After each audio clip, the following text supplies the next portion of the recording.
The manhwa starts as we hear, eternal life, eternal life. Our MC wakes up from the noise around him. He was sleeping on the beach. He doesn't know how he got wherever this is, so he wonders where he is. We are told that he is in the audience seat of the mythological arena.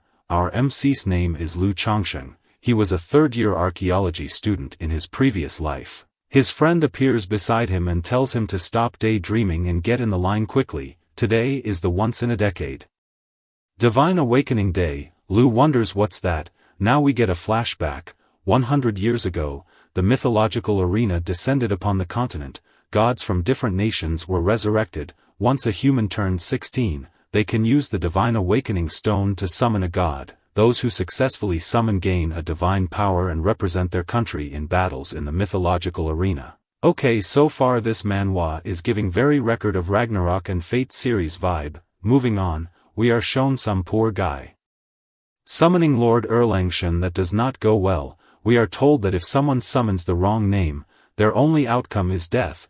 We are told that the Chinese civilization has suffered a fracture, with much of its historical and mythological records buried in dust. Countless Chinese sages sacrificed their flesh and blood for a century of peace, yet the next generation struggles to remember their names, and I have to agree with this. Chinese history is so fascinating. Just look at how well they did with Black Myth, Wukong. There are so many more stories to be told. Now we are introduced to the City Lord, and everyone else is cheering and waiting as the Divine Awakening ceremony has officially begun. MC standing and looking very chill wonders if the ceremony fails, they turn to dust. He thinks this world is truly dangerous. We are finally introduced to, I must say, the most thick waifu ever. As everyone looks towards her, they mention that she is Lu Yenran, daughter of the top swordsman Lu Rufeng. She ranked first in the national exams, and with her pedigree she is bound to summon a powerful divine being. Lu's friend is very envious of the waifu. He states that she is from a good family, has excellent skills and is a true wealthy beauty. He says that if someone could win her over they would skip 10 years of hard work. The friend states that, it's a shame that Huaxia was on the brink of losing in the arena. He really hopes Lu Yenran can awaken a powerful god and fight for their country. He doesn't want to lose to Sakura Nation, neither does Lu. It's finally the waifu's turn. Lu Yenran goes to touch the divine crystal. The lord of the city hopes that she summons a high-tier god to save Huaxia, also known as China. As she touches the crystal, a bluish-purple phenomenon appears, which is the sign of a high tier, and 3 images of gods appear. Even Lu is shocked to see 3 images. He remembers that these are the same as his previous life. Everyone is shocked to see this. Waifu starts the chant. The name of the god of death will be passed down.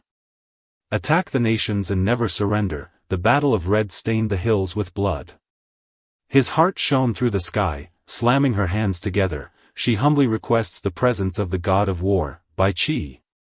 MC starts talking and wondering that, wasn't Bai Qi part of the Battle of Chongping, a warlord from Qin dynasty in a battle from the late Eastern Han period? They're hundreds of years apart. Dude is really showing off that he is or was an archaeology student. He states that they have nothing to do with each other. His friend, while telling him to shut up, calls him crazy for questioning the top scorer of the national exam. He tells the MC that Lu Yenran comes from a scholarly swordsman family. Other people standing around join his friend and start calling him an ignorant student from a small place. They ask the MC, how is he fit to judge the top scorer, the daughter of a sword immortal? Someone else asks him about the nonsense of Battle of Chongping. Is he trying to make up history? Another mentions that according to historical records, the most famous battle is the Battle of Red Cliffs. MC thinks of them as pathetic and wonders that the modern civilization has completely collapsed. People have already forgotten their history. The city lord with happiness announces that the compatibility rate between Lu Yenran and her summon is 40%. She has awakened an S-rank god of war, Bai Qi. This was very much expected from the daughter of the sword immortal. The city lord and an elder talk. They ask who just said that Bai Qi was from the Battle of Chongping. Maybe just a mere clown. She has a great future ahead of her, but unfortunately, she will need time to grow. In the upcoming mythological battles they'll have to wait for the sword immortal Lu to return from the frontier. Waifu radiating with purple aura takes a walk goes back to the crystal. City lord wonders what she's doing. He wonders if she is trying to summon another unknown god. He notices that it's an emperor. We are told that human gods are weak and rare, emperor gods are even more unheard of. People start talking about her courage. They think that maybe it's Emperor Taizong of the Tang dynasty. Only Emperor Taizong conquered the world at a young age. He could be venerated as a legendary emperor throughout history. Unfortunately, the records of emperors in history are few and far between. MC thinks not. He knows what the people are talking about is wrong. He states that in the Sui and Tang periods, emperor garments were primarily yellow. In no dynasty did emperors ever wear black. Lu wonders something. Another elder appears and mentions that this the first time an emperor god has appeared in the arena in 100 years. According to historical records, there have been countless emperors in Chinese millennia-long history. This old guy is Li Xian, head of Tianxian, one of the 4 great academies of Huaxia. He states that choosing recklessly would be fatal for the waifu. The city lord tells Yanran that she is the future of Huaxia and cannot afford to fail. Yanran, while looking at the summon, tells him that if she walks away, this top-tier summon will vanish from this world. As waifu looks at the summon while looking absolutely gorgeous, the old guy tells her that they cannot risk their future top-tier fighting force. The old guy orders his assistant to notify Tangshuan Academy that they will use 10 years' worth of nation's fortune to anchor the emperor's soul. He wants to see if one of the students coming for divine awakening can recognize it. The assistant summons his phoenix spirit and takes off to deliver the message. The old guy makes an announcement. Students, a top-tier god has appeared in Huaxia, possibly Emperor Taizong of the Tang dynasty. As they all know, a top-tier god is critical for the survival of Huaxia's future. We hear an announcer saying, suffering a devastating loss, he experienced bitter defeat. The announcer is the host, Aphrodite. She announces that Huaxia lost both rounds from Sakura. The elder tells everyone that Huaxia has already lost 2 rounds of the godly war. 1 more loss and they'll have to cede territory and make reparations. He tells them that without a top-tier god they are relying solely on the sword immortal. It gives them little hope. He understands that Huaxia's cultural fracture make it difficult to identify the gods, and makes it very risky. He tells them perhaps we'll die today. He asks who else dares to step forward and try. The students start wondering if this is the Emperor Taizong. They are also worried that if they guessed wrong, they might die. I am wondering about the 3rd female divine spirit. Where did she go? Who chose her? Anyway, let's continue. A student from Kyoto Academy wants to try. Another girl from the Magical Capital Academy wants to try. And slowly everyone agrees to try. MC, like the good student that he is, raises his hand and tells everyone that he knows the origin of this emperor and that it's different from the dean's judgment. While his friend is trying to calm him down, MC states his name and that he is from Jinling Academy, and wants to try. Others start talking. Jingling Academy ranked pretty low in the exams, or is he trying to show off, risking his life? His friend tells him that summoning with the wrong name will get him killed, but MC is looking very confident. Lu walks up. The elder thinks he is very confident and wonders, does he really have knowledge about the emperor? Elder still believes that it's Taizong, however he still believes in the student and allows him to try, stating that they should never stand in the way of Huaxia citizens' pure heart. On the other side of the arena are the students from Sakura Nation. They are shocked to see an unknown god appear in Huaxia. They wonder that how could a culturally impoverished country like them compete with Sakura Nation. They are really fearless and ignorant, trying to fight death over the summon. While everyone is calling MC names, he puts his hand on the divine crystal. Everyone including the waifu is shocked. The crystal emits a red phenomenon, looks like orange aura. People start wondering if the monkey has activated an unknown higher-tier god. Sakura, India, and Korea Nation start talking. Orange aura is the highest tier. In Huaxia history the highest aura has been purple. It was only India and Greece Nation ever produced orange aura. They are scared of the red aura and wonders if Huaxia even deserves it. The elder states that this is the aura of an SSS-Tier god. The current ranking levels are in order: white, green, blue, purple and orange. Only a few people know that above orange lies red. There is only one red summon, which is in the Vatican. City Lord wonders if there really is an SSS-Tier god in Huaxia's history. MC thinks that SSS-Tier is the limit of other gods, but it's not his limit. Even if other are SSS-Tier they cannot compare to him. Waifu wonders that MC's exam scores weren't ideal. Can he really summon an SSS-Tier? Aside from the Emperor God, MC has activated another SSS-Tier god. They all wonder what kind of a god is he. A giant red-orange axe-wielding spirit appears. The elder looking at it thinks, his muscles are bulging, his face rugged, and his strength is unmatched. He wonders, could he the ancient god, Xing Tian? MC standing all proud tells the elder that Xing Tian was headless, using his chest as his eyes, his belly as mouth, and wielding an axe and shield in battle. But this god has both head and limbs. How could he be Xing Tian? MC thinks that the myths of Huaxia have faded away for far too long. He wonders if this is the reason he came to this world. MC starts his chant. In the beginning Pangu created the heavens and earth, and with his mighty power he established the universe. Though his body perished, his spirit remains, nourishing the land and the people. MC bows his head and humbly requests the presence of first god of creation, Pangu. Sakura Nation audience section is shocked to hear, Creator God. Huaxia Nation audience section has the same reaction. Truly one can't judge a person by their appearance. They never thought he could summon an SSS-Tier. They wonder how does he know the identity of this Creator God. MC looks up to it stating, Pangu opened the heavens and the earth, his body transforming into all things. He's the most supreme summon. Suddenly system panel appears. Character, Lu Chongsheng. Compatibility, 1%, main god, Pangu. Man, these people are summoning divine beings like picking their starter Pokemon. Meanwhile, outside the arena a young boy is sweeping. He looks up to see Pangu, the leader of all the gods in Chinese mythology. Guy is like Chinese version of Zeus. The young boy wants to sound the fate bell and announce it to the world, and he does so. He picks up the hammer and gongs the bell 9 times. Here we are introduced to the sword immortal, Lu Qing. He asks his assistant if he misheard. She replies that no, he did not, and they did hear 9 rings.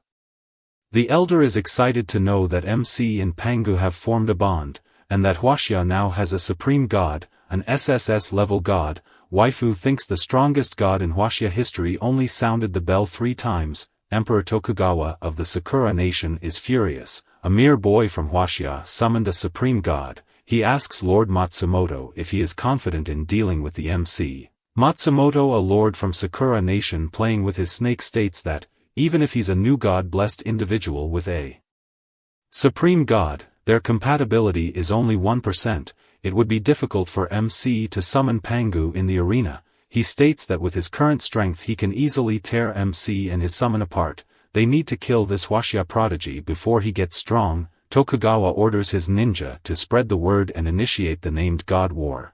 They cannot allow MC to continue living. MC thinks that SSS-Tier is the pinnacle of most gods, but it is certainly not the limit of Pangu. While looking at the emperor summon, MC knows even though Pangu is great, but with his current compatibility, as he is thinking that, he gets lifted from the ground and we hear the announcer say, Sakura Nation consumes 10 years of national fortune, and by doing so they are initiating a named god war against Lu from Huaxia Nation. All contestants are to prepare for battle in 10 minutes. Everyone is taken by surprise as the MC is lifted up. MC has been transported. He thinks that the locked space has been transported to a different dimension. He has been transported to the inner realm and his projection is being shown to others in Huaxia. There is no turning back now. Waifu is angry at such insidious tactics. The Sakura audience, which was in panic before, have now started celebrating. Emperor Tokugawa tells us about the named god war. It serves 2 purposes. Not only does it grant victory in mythical arena, it also removes Huaxia's young god-blessed genius before he can grow. Furthermore, he thinks that Huaxia's sword immortal is easy to defeat, and as for the national consumed fortune, they'll deal with it somehow. Sword Immortal is informed about Sakura Nation's premature action of starting a named god war. This battle can only happen between individuals with S-tier gods or higher, and once started the locked fighters take the stage. No matter how high Lu may fly in the future, right now he is just a baby bird. The assistant informs the Sword Immortal that in this way Sakura Nation can move strategically. This is the first time named God War has appeared in the arena. They want to quickly get rid of the MC. All angry, the Sword Immortal vows that if anything happens to MC in the battle, on this day next year he will trample Shijing. Just a few minutes later the fight starts. The snake bastard wonders what this wet behind the ears child could do. The snake guy tells MC to watch out because even if the sword immortal was here, the purple snake guy could have teared him apart. MC wonders that Pangu should be impossible to summon, but the emperor god he just got might appear in the mythical arena. The purple dude taunts the MC that does he have the courage to face him. MC taunts back and tells him that his snake head would make great stew. Purple guy calls MC sharp-tongued, and tells him that he will personally sever his head and feed it to his snake god. Aphrodite appears and after welcoming everyone she tells them that the battle will be broadcast globally, and the participating nations are Huaxia and Sakura. So China versus Japan, she continues that this is the third match of the arena battle and currently Sakura nation has won 2 matches. If they win one more, Huaxia will be forced to surrender half its population and half its fortune to Sakura nation. Now we are given the rules. In each battle 5 gods will be randomly refreshed. The players may summon one of them. Once summoned the god cannot appear again in subsequent battle. It's a best of 5 format. The victor survives while the loser god perishes. Man, they are really ripping of Pokemon battles. Anyway, MC knows that victory means life and defeat means death. Hundreds of individuals have died at the hands of this Orochi. MC is going to settle both personal and national scores today. They will decide life and death. After both give confirmation of understanding the rules, their information is displayed for the audience. Matsumoto is a S-level god-blessed individual with an SS-Tier awakened god. Yamada no Orochi we already know about MC, so need for introductions, and so the battle begins. Both players are asked to summon their gods. Matsumoto steps into the god stone first and summons Yamada. Their compatibility is nearly perfect. He tells Orochi to settle down. He tells MC that his Orochi has already torn apart 2 of Huaxia's gods. MC steps into the god stone. Instead of Pangu other blue rarity gods appear. Huaxia audience is shocked. The purple bastard tells MC that today he will tear him apart. He calls his summon to obey his command and awaken.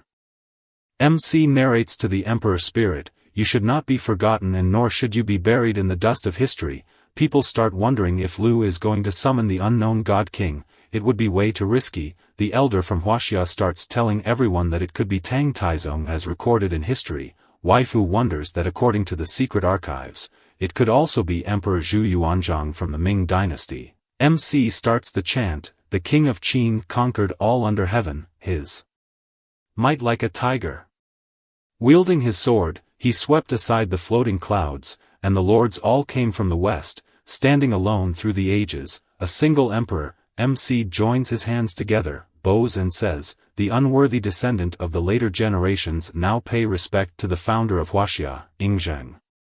Lu managed to summon another SS-Tier god. Everyone from Huaxia including the city lord start screaming, heaven bless Huaxia. The elder on the other hand is worried. Human gods are weaker than demon gods, and the human god which Lu just summoned, may struggle to be a match for the 8-headed serpent at the same level.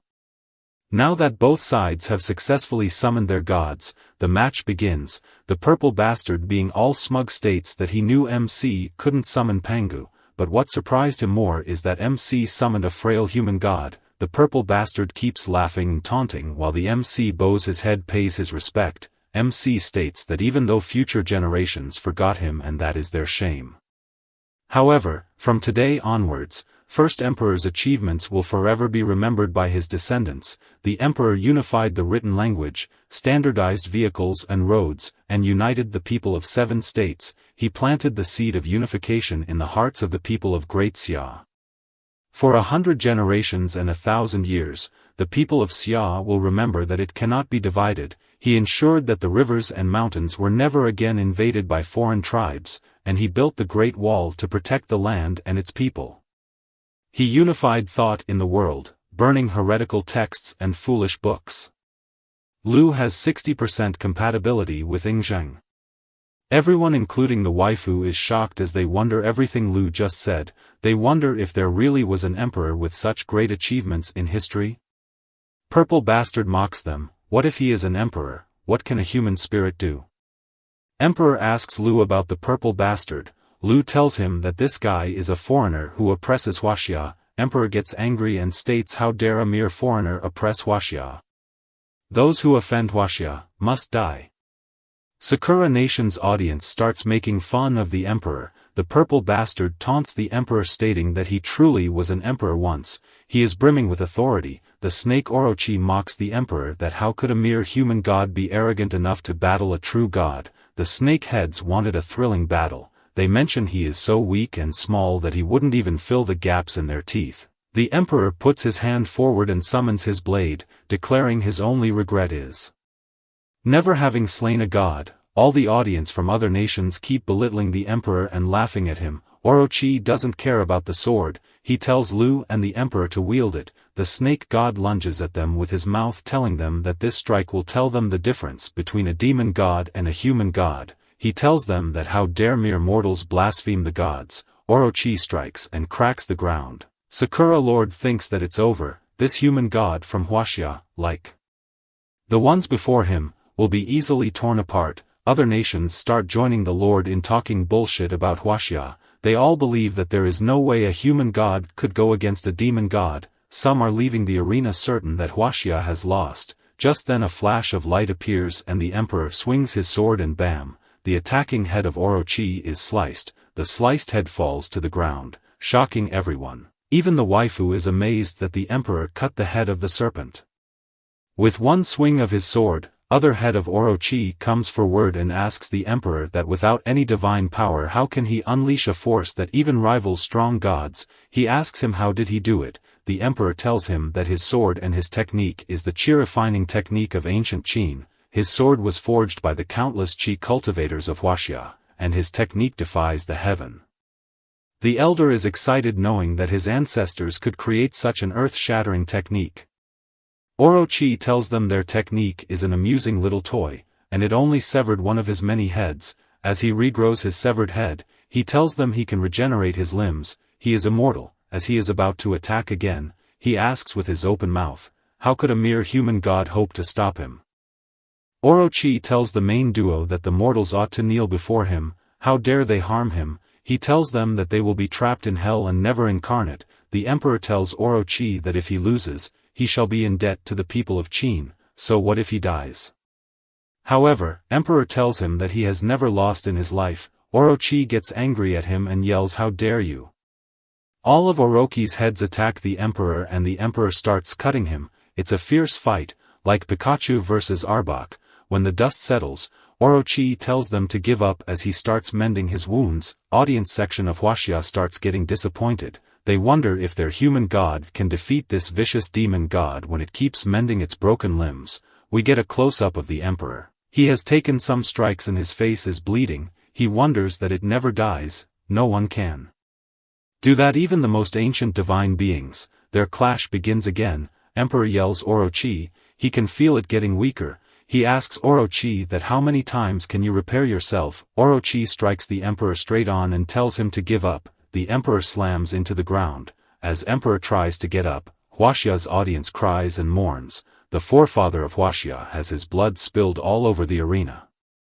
The elder of the academy tells the city lord to prepare for defeat. If the emperor doesn't die, he can continue to rule Huaxia and make it the world's best nation. They can't let him continue his sacrifice. Man, these people really give up easy. Anyway, let's continue with the fight. Emperor, while trying to get up, thinks that there are too many. It feels like it'll never end. But every time he attacks it feels like he's almost there. Emperor feels the aura from the great Qin, aura from all the land from of this whole world. His golden dragon starts to appear. Every Huaxia member with divine awakening summon their spirits to give their energy, like Spirit Bomb from Dragon Ball. As he stands up, the emperor knows he owns all this power coming to him. All the divine spirits from Huaxia start entering the arena to aid the great Qin divine emperor. The emperor orders all the divine spirits to attack and kill Orochi. And so each of Huaxia's divine spirits starts butchering Orochi. One of Orochi head falls near the purple bastard from Sakura. He is shocked at how can a mere human summon so many divine spirits. He refuses to believe that Orochi can be defeated. The purple bastard thinks, what if his spirit is losing? He's still in the fight. he looks at the MC and calls him foolish. He states, so what if MC is really talented? He states that there is no time for MC's growth. He summons his powers and starts glowing with purple aura. He states that if the guardian dies, it'll be counted as a loss. He appears behind the MC with his dagger, ready to strike him down. Waifu and Elder warn the MC and tell him to dodge. MC dodges the strike and grabs the attacker's arm, a little twist and turn and bam, down goes the weasel. The audience is shocked at this display of power from Lu. He just became a guardian and has lowest resonance with the creator. They wonder how strong could Pangu be. MC glares at the fallen bastard and states that even with the lowest resonance, his body is still as strong as a stone. The purple bastard gets up and commends MC for having such a strong body. He asks the MC does he knows and divine arts or any magic. He calls MC that he is still a piece of trash and summon his shadow clone and attacks with flying kicks. His clone can completely copy his skill and strength. Shout out to my boy Naruto here. Anyway, MC grabs their legs and slams the original and the copy into each other. MC calls him an SS class guardian indeed. He hits hard, into himself, lol. In Huaxia's audience stand boys and girls start fangirling over Lu. Sakura's audience stand on the other side starts to are crying because Orochi is about to lose. Sakura Emperor is shaken to his soul. He can't believe that the human god is so strong, and even the new divine guardian possesses such incredible strength. The divine spirits have turned Orochi into barbecue slices. Orochi while getting butchered yells, offerings. I want offerings. The people in Sakura Nation's audience start melting like wax. On the verge of death, Orochi starts eating souls of Sakura's audience and mends itself to get stronger, and so the big purple snake is back at full power. Lu while stomping the purple bastard states the same what the purple bastard mentioned before. When the divine guardian dies, the divine beast will return to its celestial origins. Lu while looking at Orochi thinks he needs to kill Orochi first to stop the fight once and for all. Orochi calls the duo foolish for going up against a divine beast such as him. While powering up with purple lightning, Orochi tells them that they are fighting against millions of citizens of Sakura Nation. Huaxia's emperor mocks Orochi and asks that he is okay with sacrificing his citizens as he wishes. Orochi yells that these citizens are sacrificing their lives. Emperor interrupts him and states that his citizens are becoming the source of energy for him to recover. Sakura audience is shocked and scared to hear this. Emperor tells them that he was fighting for his whole life and pursued the divine path in his elderly years. Everyone around him told him that he was foolish, but the emperor mastered one trick. Although he couldn't become divine, it's a technique that can save the world. As emperor starts floating in the air, all the divine spirits bow to him. Emperor states that with this technique everyone becomes a dragon such as himself. It a technique where he shares his energy with others. Emperor while floating starts shining like the sun,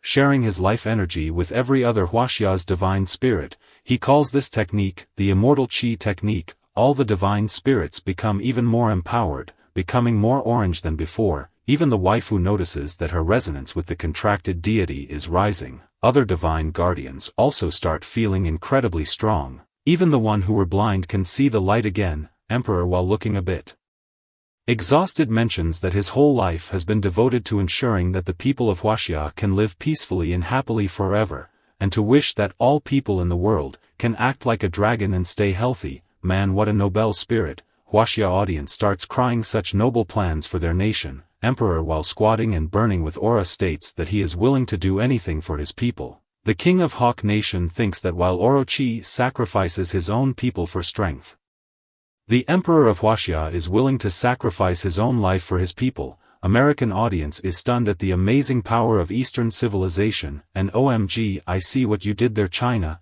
Emperor calls for all the celestial soldiers of the great Qin nation. All the divine spirits bow their heads and yell that they are here. Emperor still squatting orders them to kill the rest of Orochi heads. All the divine spirits heed the call of their emperor. They start attacking Orochi all over his giant body. Pieces of Orochi start falling everywhere in the arena. Orochi tries his purple lightning and knocks some spirits off him. Getting fucked, Orochi starts demanding more sacrifices from the Sakura Nation. he starts sucking the soul of the Sakura audience. Even the Emperor of Sakura is getting his soul sucked.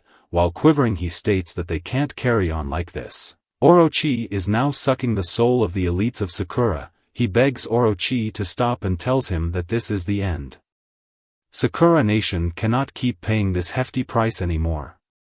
Sakura audience is getting angry. They yell that Huaxia's emperor hopes everyone acts like a dragon with kindness, while Orochi keeps asking for sacrifices. They start telling him to go die. Huaxia's emperor finally stands up from his log squat and points his blade towards Orochi, telling him that his people have abandoned him. Emperor brings forth his dragon and cuts the remaining Orochi into kebabs. Orochi's last head falls to the ground and starts turning to stone. Orochi is dead. MC, while standing over the purple bastard, states that with Orochi dead there is no reason to keep his guardian alive. MC stomps on his neck, breaking it and killing him. Man, talk about ruthless. I love it. Do it more. Aphrodite now formally announces that Lu has won and the score with Sakura Nation is now 1-2. Sakura audience can't believe that the monkey did it. He won. City Lord is proud of MC. The elder of Huaxia's academy can't believe that a mere mortal stood shoulder to shoulder with a divine beast and ended up defeating the divine beast. Aphrodite, looking absolutely stunning, states that the performance even shocked her. She mentions that after a short break there will be another divine battle. She asks the divine guardians to get ready. Huaxia's emperor is fucked up. He can't even stand without the support of his sword. He is breathing heavily and looks tired. Huaxia's audience can't believe that their forefather got so tired. Elder mentions that it's because there are hardly any believers of the emperor in Huaxia Nation. The battle has wounded the emperor greatly. MC runs towards the forefather. Emperor, while vanishing, tells Lu that he can't continue fighting alongside him. Emperor tells him that he has a dream. Emperor hopes that all life in the world fades to ashes, and the Emperor returns to what I assume his Pokeball, or as they call it, the celestial realm. Everyone in Huaxia starts asking if the forefather is gone. Academy elder states that the power of a god is dependent on the number of believers, and no one believed in the forefather before this battle. Elder states that the emperor really gave his all in the battle. Huaxia's audience and the elder cry for disrespecting their emperor. Stats window appear and we find out the Lu's reserve god. The emperor has frozen and cannot be summoned again. To summon him again he need more believers. MC tells everyone that their forefather isn't gone, they just need to believe harder. MC notices that after summoning the emperor his resonance with Pangu has also increased. MC thinks that if he keeps summoning other deities in the future, his resonance with Pangu will increase and he'll be able to summon him into this world. Forefather isn't gone, he's just resting in his Pokeball for now. When his name is praised again in Huaxia, he will return. Huaxia's audience is relieved that their forefather is still with them. Academy elder tells the city lord and everyone else to record what their forefather done in the history, so it is known forever. They can't let the gods of Huaxia be buried in history. Sword Master is glad he was finally able to make it near the arena. He is glad that Lu managed to kill that bastard Orochi. The assistant lady that was with him gives a sinister smile, and with her blood she starts the divine arena. She puts her hand forward and challenges the Sword Master. Windows appear informing us that Sakura Nation's Miko Hanma challenges Huaxia Nation's Lu Qing to divine duel. Battle will start in 10 minutes. Qing is shocked to find out that she is a spy from the Sakura Nation. Hanma, while opening her hair and getting rid of her disguise, states that she was with Qing for 10 years, waiting for a chance like this. She mentions that without Qing, even if Huaxia has a talented young divine guardian, they are doomed. Now revealing her true self and her true boobs, she states that Huaxia now belongs to Sakura Nation. Qing pulls out his sword and summons his divine spirit, ready to beat the crap out of this sexy spy. In the arena, Elder is informed by some background character about what happened outside. Elder informs everyone else that the Sword Master has been attacked by a spy and he won't be able to make it here on time. They need someone else for the next battle. Audience is angry. They can't believe how petty Sakura Nation is. Man, they are really taking it out on Japan. They know it's a matter of life and death, but without Sword Master it'll be hard for them to win. We are told that 2 out of the 4 Huaxia Masters were killed by Orochi, and over the past few years Sword Master alone has been responsible for Huaxia's victory. Elder is worried that the fourth battle is about to begin. Elder, while summoning his divine phoenix, states that Lu must be tired from the last battle and therefore, Elder himself will take on Sakura Nation. MC, being all edgy, says, "Nah." He says that he'll win, so they should let him enter the battle. Elder tells him to not force himself. MC's friend speaks up, stating that MC won't know every deity he summons, he should let the Elder go. Even the waifu interacts with MC, telling him that the Elder is the best, is Huaxia, he'll have a better chance at winning. MC, standing all stubborn like channels his Martin Luther King Jr. and states that he once had a dream. Everyone looks around and there is a new orange aura in the stadium.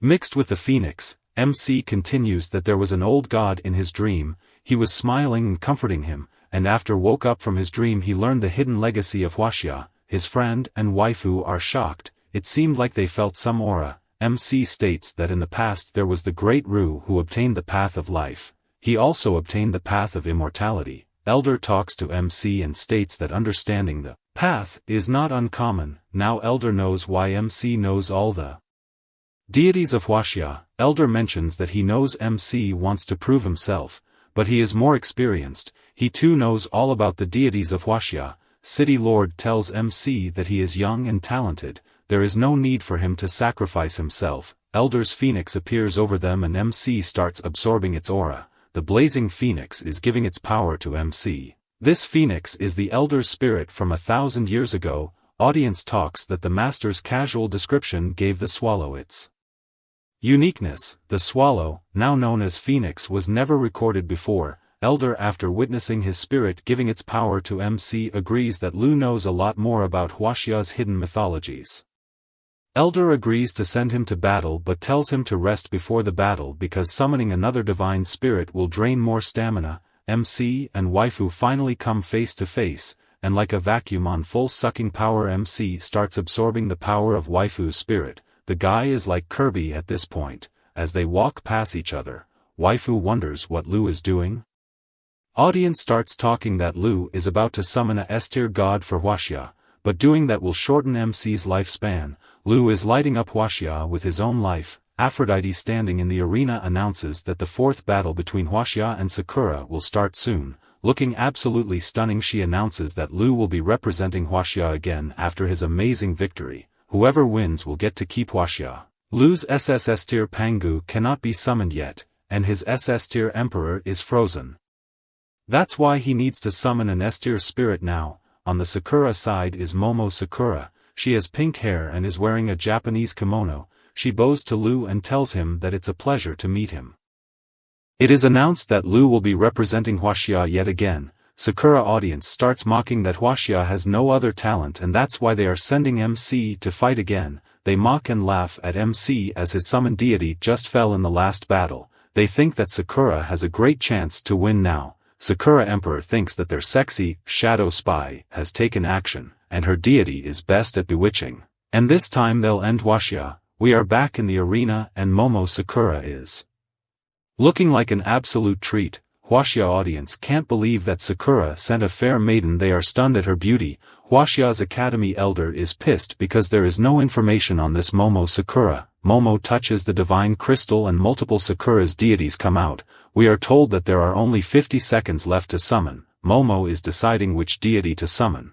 Huaxia audience starts screaming at MC to summon quickly. Time is running out. They yell that they're less than a minute left. What is MC waiting for? And we see a gorgeous beauty appear. Momo summoned Tamamo no Mei, a kitsune or the nine-tailed fox, and man, both girls look so hot in this panel. American audience have no idea who this kitsune is. Some even wonder if she is an angel from the heaven. She is divinely beautiful. Even the monks of Tianju Nation got their hearts fluttered looking at her. Huaxia audience is in a state of complete absorption at her beauty. This kitsune has never been seen in the divine arena. They hope that Lu stays focused and not get all horny looking at her. MC, being the clever piece of shit that he is, thinks that of course Momo summoned the kitsune. She is the leader of the three demon gods forces of Sakura Nation. Now that MC knows Momo's deity, there is no need to wait anymore, and MC touches the divine crystal,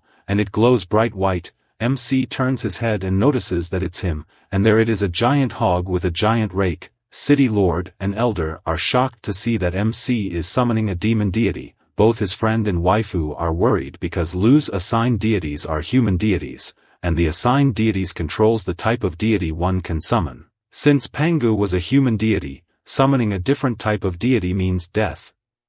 MC bows before the giant hog, he states his name and welcomes the great heavenly general, Iron Hog. Sakura audience states that what MC is trying to do is idiotic, he has run out of tricks, the person who tried to summon a demon deity before him died immediately. Sakura Emperor thinks that MC is low on power and he has no choice to summon a demon, it's a choice that'll kill him, and would you look at that. The Iron Hog transforms and breaks out of his hog shell and turns into a human deity.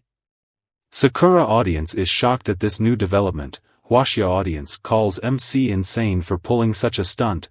Elder think it could be possible that Pangu is not limited to human deities, that's why MC could summon the hog. Elder smiles and states that Pangu is more profound than they imagined. Huaxia has some hope now. Sakura Emperor is pissed that although that deity is a demon, it can still become a human. He promises that all men will succumb to the allures of Kitsune. General stands tall in the arena and asks WTF, are they talking outside? MC tells him that this is the divine arena and other nations are trying to take over Huaxia. MC bows before the general and begs him to help him in fighting deities of other nations. The general shrinks his rake and states that he hates fighting, he just wants to sit and stare at the moon, spend time with her, he does not give a fuck if others are invading Huaxia. General walks away while MC is begging him to wait. MC asks him if he still wants to meet Chang'e. She is the moon deity in Chinese mythology. MC asks if he still wants to meet Wukong and Master Right. Oh, crap, we gonna get Monkey King in future chapters. Am excited. General states that very few people know of them in this era and yet MC talks about Chang'e, that monkey and that monk. By the way, that monk is Monk Tang Sanzang or Tripitaka. From Journey to the West, MC states that not only does he know them, he can summon them. General laughs and mocks MC and asks that if he could do that with his strength. MC tells him that he knows that the Iron Hog does not want to be someone's pawn, but if MC could summon the deity of Huaxia, it will light up the night sky and restore his dignity. It will lead to Chang'e, Wukong and Tripitaka all escape from their confinements and obtain freedom. MC asks General again, now if he will fight for Huaxia. General starts surging with aura and asks if MC is really messing with him. General transforms into the Iron Hog and in anger smacks MC. Iron Hog grabs MC by his neck and starts crushing it. While MC is struggling to breathe, he asks the Iron Hog, what about this deity? And we see the spirit of Pangu appear behind MC. Iron Hog is shocked to see Master Pangu and lets MC go. Iron Hog is amazed to know that Lu can summon Master Pangu. Iron Hog underestimated him. While panting, MC asks the general if now he would fight for him. Iron Hog states that his Master Pangu is willing to help MC. He too will trust him. General asks MC, so who are they fighting? They are both stunned to see the two women standing in front of them. MC mentions that she is another nation's nine-tailed deity. She tempts people with her charm and attracts males using her alluring beauty. Iron Hog cracks his knuckles and states that easy. He thought it'd be troublesome. Sakura audience is laughing at the Huaxia duo. They not even ready yet. They think that Lu is completely charmed by Momo Sakura. They mock the general for being a fat pig with big ears. Iron Hog slams his rake on the ground and transforms back into his handsome human form. Bangzi audience are enchanted by the general's human form. Tianzhu audience thinks that they cannot underestimate the power of Huaxia's monster deity. Eagle Nation wonders if general can hold out under the fox's charm. Momo while walking addresses Lu. And while stripping she states that Lu and his summoned deities are quite handsome, and that she has a great proposal for him. Momo strips off her kimono to reveal her new dress and blushing boobs. She throws her kimono to reveal her new sexy and skimpy dress and asks Lu to join the Sakura Nation. While looking absolutely radiant she states that they will treat him with the highest order. Unlike Huaxia Nation, they won't make someone who just awakened his powers fight multiple times in a row. And in sultry voice she states that Sakura Nation will help him and his deity to grow and develop. Huaxia Elder states that Sakura is using psychological attack. City Lord yells at MC to not fall for her tricks. Momo tells MC that he can have all the money and power, and he can also get her. Damn boy, she is spicy. Huaxia audience thinks that even though Sakura Nation sucks, Momo is thick as fuck. If they were offered power, money and Momo they would have accepted the deal already. Everyone wonders how will Lu decide. MC just stands there and then refuses the offer. Momo, slightly striping again, tells MC if she isn't good enough, MC can pick any women from the Sakura Nation, and we see sexy and thick women from Sakura audience. MC takes the rake from Iron Hog and using Heavenly Soldier projection he shrinks it down to his size. Now that Iron Hog has decided to fight for MC, MC can use his weapon, the 9-tooth rake. Momo Sakura, while pointing her finger and her boobs at MC, states that it's a shame MC could have had a bright harem-filled future. MC states that when he was learning history his professor told him something: truth is within the range of cannon, honor is within the range of blade. MC states that if he escapes, her bullying would get even more brutal, which means that if he forfeits and goes to Sakura Nation they will bully and tease him or suck him dry. Wink, wink. MC continues that if he escapes, how can he face the millions of people of Huaxia? He exclaims that Huaxia is a nation of virtue, and here they meet friends with delicacies and enemies with weapons. Huaxia audience on hearing this speech snaps out of Momo Sakura's charm and mention that they only have guns for Sakura, plus MC already got a thick waifu. Audience is ready to destroy all who stand against Huaxia. MC is the leading warrior of Huaxia. They start chanting, "Let horses from the southern mountains drive out the invaders, and seal the wolf's den." This is a man's true desire, and I believe that all these men are dry as fuck if they don't want to hit that Momo Sakura. Anyway, scene shifts and we see the child still sweeping in the Myriad Deity Temple, and suddenly a fiery scripture appears, and it lights a lamp. Child exclaims that it's open and that Huaxia is at least 2 times as lucky now. MC jumps up and swings the rake, ready to attack. Momo brings out her weapon, which is a folding fan, also known as flat uchiwa or sensu. MC smacks the rake and Momo tries to block it with her fan. She is sent back from the force and thinks that this newbie can hit so hard. Phrasing, while panting she states that she cannot spare MC.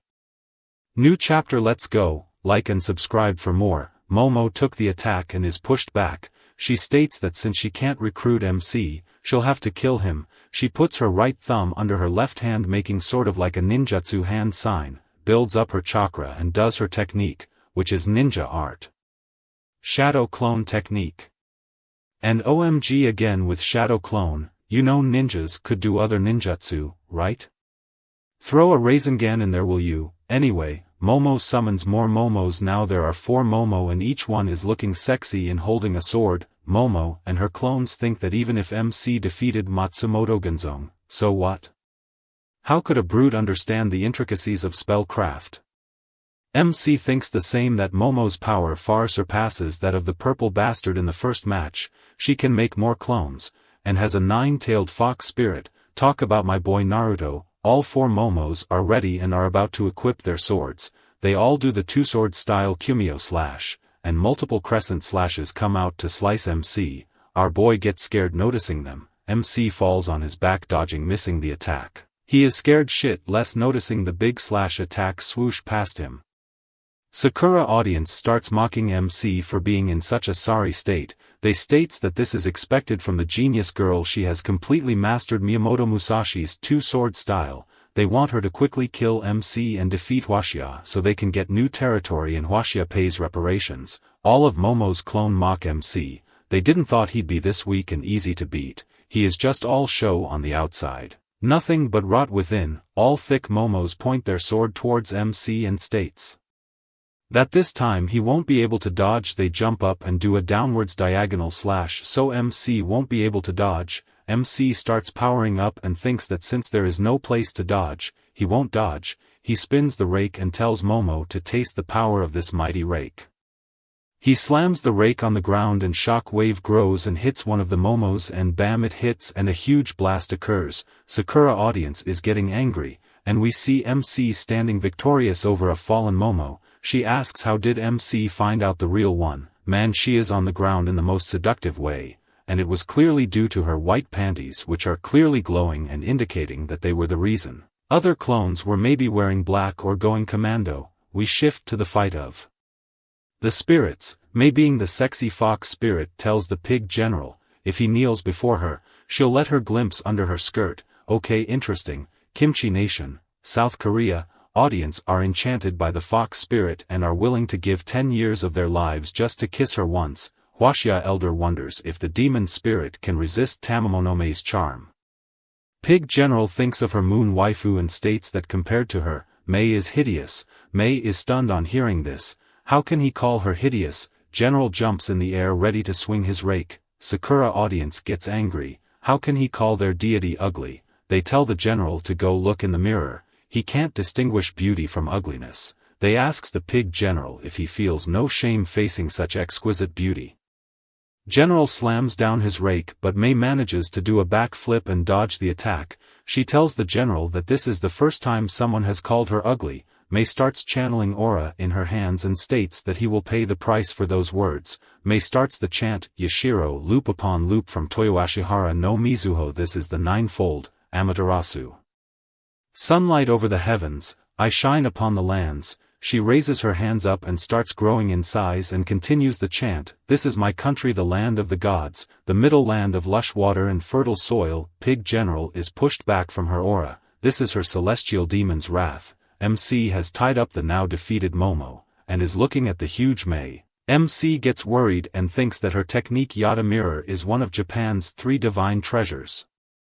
May's power has increased tenfold under the blessing of the divine artifact. General, not giving a fuck, starts powering up and yells, sky bending, earth shaping, and become a giant, same size as May. May attacks her with celestial demon spirit strike.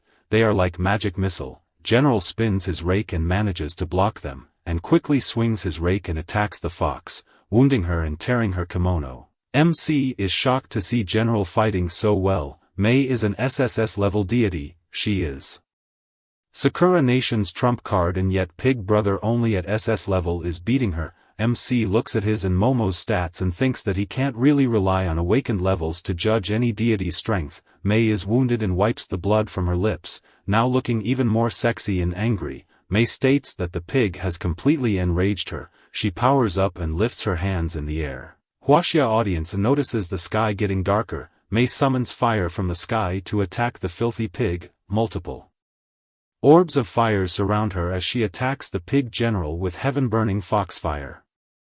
Alright, new chapter. We are back in the fight. Iron Hog vs Fox. May just hit Iron Hog with heaven-burning foxfire, and multiple flaming balls of fire slam the pig general, and fire erupts everywhere. Hwashya's elder is worried about the general. Pig general raises his hand and tells water to come forth. And we see dark clouds forming above the arena. And with multiple lightning strikes, new spiritual deities appear from the clouds, and with their lightning they strike the fox. May manages to dodge the strike, and we see the lightning hit the ground, and bam, a blast erupts. Momo is worried about her fox. A crack appears in front of May and she is shocked to see the destructive power of the strike. Now we see that a lot of water is gathering in the sky, and Pig General is the one collecting it. Around him, May can't believe what is going on and she asks where did all this water came from. General, now surging with water, tells her that this is water from the heavenly river, and we see all the water surround him like how Gaara is surrounded by his sand in Naruto. Pig General jumps in the air and uses his walking with the wind technique. He starts floating in the air. Sakura audience is worried and they start praying. General gather all the water at his rake and attacks the fox with his power chop.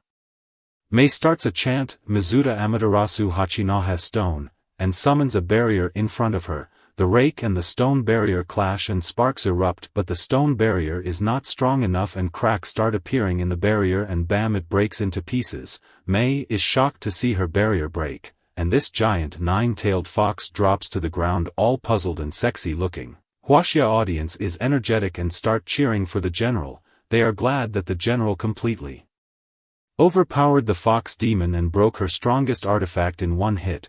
They are sure of Hwashya's victory. Sakura audience are in total silence at the display of power. General is not done yet and he sweeps his rake causing a slash to appear and pass through May. General is puzzled to see what just happened and the after image, I presume, of May disappears, while the real May does a flash step to get behind the after image. barely dodging the attack, ripped clothes, and wounded. She thinks that this pig is physically powerful, skilled in martial arts, and proficient in spells, and his magical prowess is above her. It's like he doesn't have a weakness. While MC is staring at the now giant fox lady, she looks back at him, and she can't believe and thinks that when did a divine awakener capable of summoning a monster like the pig general appear in Huaxia. General noticed that she just used a transportation spell, and mentions that he knows how to do that too, and from his position he quickly transports forward using his water-light transportation technique and hits Mei head-on with his rake. She is pushed and is now down on her knees, showing that Sakura booty, all bloodied and tits showing, and angry she states that this pig general is tough. She raises her 9 tails and starts powering up, and summons 3 different spiritual demons. Seeing this, Sakura audience finally get their voice back and they are happy to see the Mei summoned, Amaterasu Amikami and Shuten Doji Otakamaru. Audience believes that these demons will end Huaxia. One of the summoned demons enters his roaring Oni demon rage form and tells the Huaxia general that it's time for him to die, and the demon summons a sword field. Multiple giant swords appear beside him, while the other female demon is engulfing pig general in fire, and as the attacks are coming in, General uses his 36 forms technique and quickly shapeshifts into a hawk to avoid the giant flying swords, and as a hawk he is able to dodge the swords and then changes back to his human self. He mocks Mei for summoning help because she can't defeat him one-on-one. Still, the demons are in spiritual form, so nothing to worry about, and even if they were here in their true forms, General still won't be afraid of them. Mei all confident asks, then why is he running away like a coward? As General starts surging with power, he asks, who said I was running away? Alright, new chapter, let's go. Iron General is pushed back from the onslaught and we are told that he is using the same technique used by Monkey King in Journey to the West. It allows the user to become extremely large, and Iron Pig uses his ruler form heaven to earth technique, and as he spins his rake, he summons more water from the heavenly river, and he lifts up his rake and water starts surging with power as it surrounds the rake.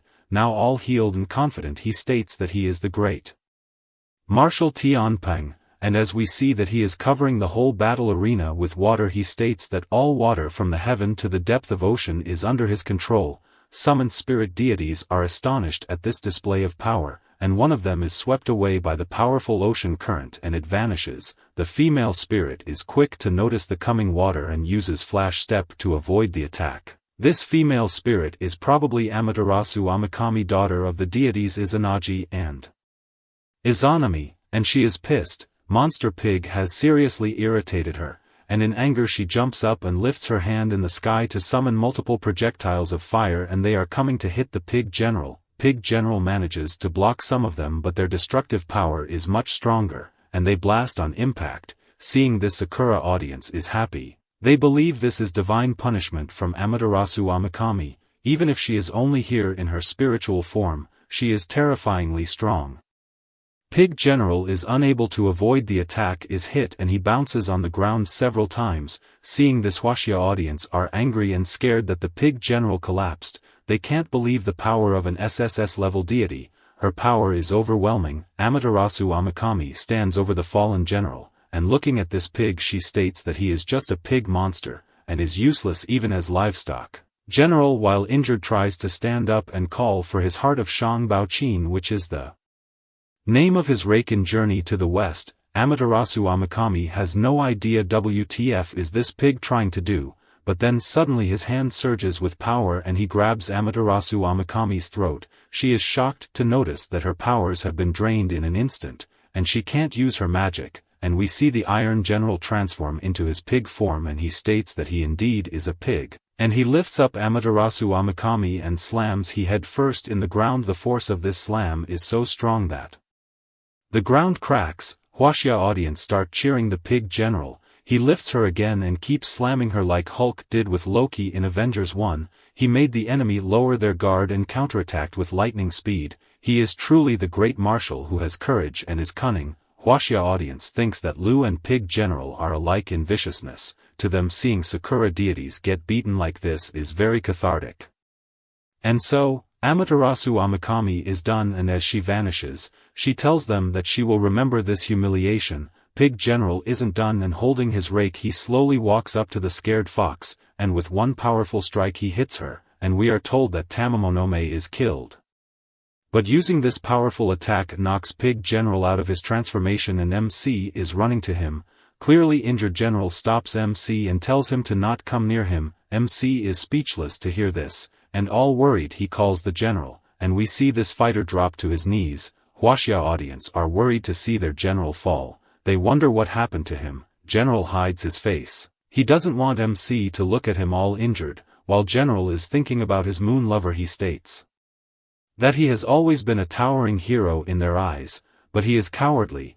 If he hadn't been so insecure back then and be a little better, the outcome could have been different. On his dying bed he tells MC to promise him that if he dies, MC must find his senior brother and master, and bring them to his grave, and he states that old Pig is not a coward. MC with tears in his eyes tells him that he should tell them himself, and as he is about to vanish he tells people of Huaxia that he offers his revenge to the great deity. Huaxia's elder is shocked to see this, and he orders everyone to quickly bring out food offerings, and we see that even the people of China who are watching the battle on TV start bring out food offerings for Tianpeng, and thanks to all these offerings he transforms into his spirit pig form, and is revived, and seeing all the food offerings this Pig General smiles, and this SS level deity stands tall on the pantheon. Alright, we got a new episode, let's go. Aphrodite announces that the mythical arena battle, 4th round. Huaxia vs Sakura Nation, and Huaxia wins. Aphrodite, looking absolutely stunning, states that it was an exciting decisive moment in which no one had any clue that Huaxia's will was this strong. Huaxia's audience is praying for General Tianpeng's smooth recovery. This battle has given them so much. Without the power of faith, Pig General was able to fight and win against Sakura Nation's SSS level deity. He has such a strong will. MC is heartbroken and can't stop crying. With all the prayers and faith of Huaxia's people, General is recovering, and he tells MC that he shouldn't cry. This old man is not dead yet. And as he tries to get up, he tells MC that they won, boy. In Bangzi Nation audience, a student asks his teacher that Huaxia's gods are strong and they should be able to easily defeat their opponents, so why do they always exhaust themselves and end up in a grave situation? Teacher tells him that the power of faith in Huaxia is weak. These gods naturally have no power to gain. Huaxia just got lucky in 2 games, but they're very vulnerable. General tells Lu that the next step is up to him, and it's time for General to go look for his white moonlight, and he walks away. MC calls out to him, but General says that there is no need to say anything else, and he tells him to not forget his promise. MC bows to him and tells him to take care. Huaxia audience sees him leaving, and they too tell General Tianpeng to take care, and with that Pig General vanishes. Huaxia's elder tells everyone to pass on his order, the deity recorded in the ancient books of Huaxia. Marshal Tianpengzhu Beiji deeds to be known to all. Elder tells the messenger to not let the gods of Huaxia be forgotten again, and the Firebird messenger leaves with the message. City Lord is mad at himself that they are unworthy. They are the descendants, but they have forgotten. Elder is happy though. Fortunately they have a future, as Lu is Huaxia's biggest hope now. Scene shifts and we see someone sheathing their sexy-ass sword, and on the ground is Joragumo, a Japanese yokai, shape-shifting deity, and we see it's the Sword Master and his divine spirit. They have defeated the sexy Sakura spy and her divine spirit. Sexy spy can't believe how strong Sword Master, and the gap between them is too much, and she fall to the ground and dies. Sword Master hopes it's not too late. Sexy Aphrodite appears in the arena again and announces that it's time for the final round, Huaxia vs Sakura Nation. She states that before the games began, it was hard to imagine it would end up like this. They can see the amazing resistance of Huaxia, and their great deities. She announces that the final battle will determine the ownership of half of the land and population between the 2 nations. Now it's time for both sides to send out their representatives. It's time to play, and MC is ready to jump in again, but he is stopped by the City Lord. He tells MC that he has done enough and it's his turn now. MC states that he knows the hidden history of Huaxia gods, so they should let him go. City Lord tells him that yes, he knows more, but in the final battle it should be the City Lord. They know how compatible MC is with Huaxia's deities. And that's why it'll be impossible for him to deal with Sakura's trump card, plus Huaxia still needs him to grow. And he shouldn't forget that City Lord was once a genius of high hopes, and we are officially introduced to City Lord and his divine spirit General Changshan Zhaozilong. Sword Master appears and tells Lao Bai to let him enter. Lao Bai is City Lord, and he thought that Sword Master couldn't come today. Sword Master states how dare he delay them when the nation rises and falls. And tells Lao Bai that the spies of Sakura Nation are cunning. Time is running out and we see that only 30 seconds remain. Sword Master using his flash step quickly enters the arena and announces that Huaxia's Lu Qing's here. And asks who dares to fight? And we see this red eyes, red armor guy stare at him from Sakura audience stand and stretching to get ready for the fight. He uses his purple lightning and swiftly enters the arena, and we are introduced to Sakura Nation's Yamada Takumi. It's going to be a battle of speedsters. Alright people, we got another chapter. Let's go, like and subscribe for more. And if you don't mind, try watching the manga reviews I'm doing. Thank you. Let's begin. We see Sakura audience stand all joyous. They are happy to see Yamada Takumi representing them in the final battle. They are sure that this match is already decided. They are like, why use a sledgehammer to crack a nut? But still Sword Immortal is fighting Yamada. This should be an easy win. Huaxia audience mocks them back, that at least Yamada could die without regrets. But some of Huaxia's audience is worried to see Yamada enter the stage. They wonder, isn't he like a divine child? What's he doing leaving Saikyo? And we are told Yamada's sister and Amaterasu are in Saikyo. It means the strongest, or in the league of the strongest. Lu wonders who would have thought that for the final battle Yamada will finally enter the spotlight. Huaxia's elder tells us that Yamada is the first prodigy of Sakura Kingdom in over 1,000 years. They call him once-in-an-era genius of the Empire, SS-class divine chosen. And we get a look at this prodigy, and we are told that on the day Yamada turned 18, he killed Huaxia's third-rank expert, Luo Jun, and even his contracted deity, the East Sea Dragon God.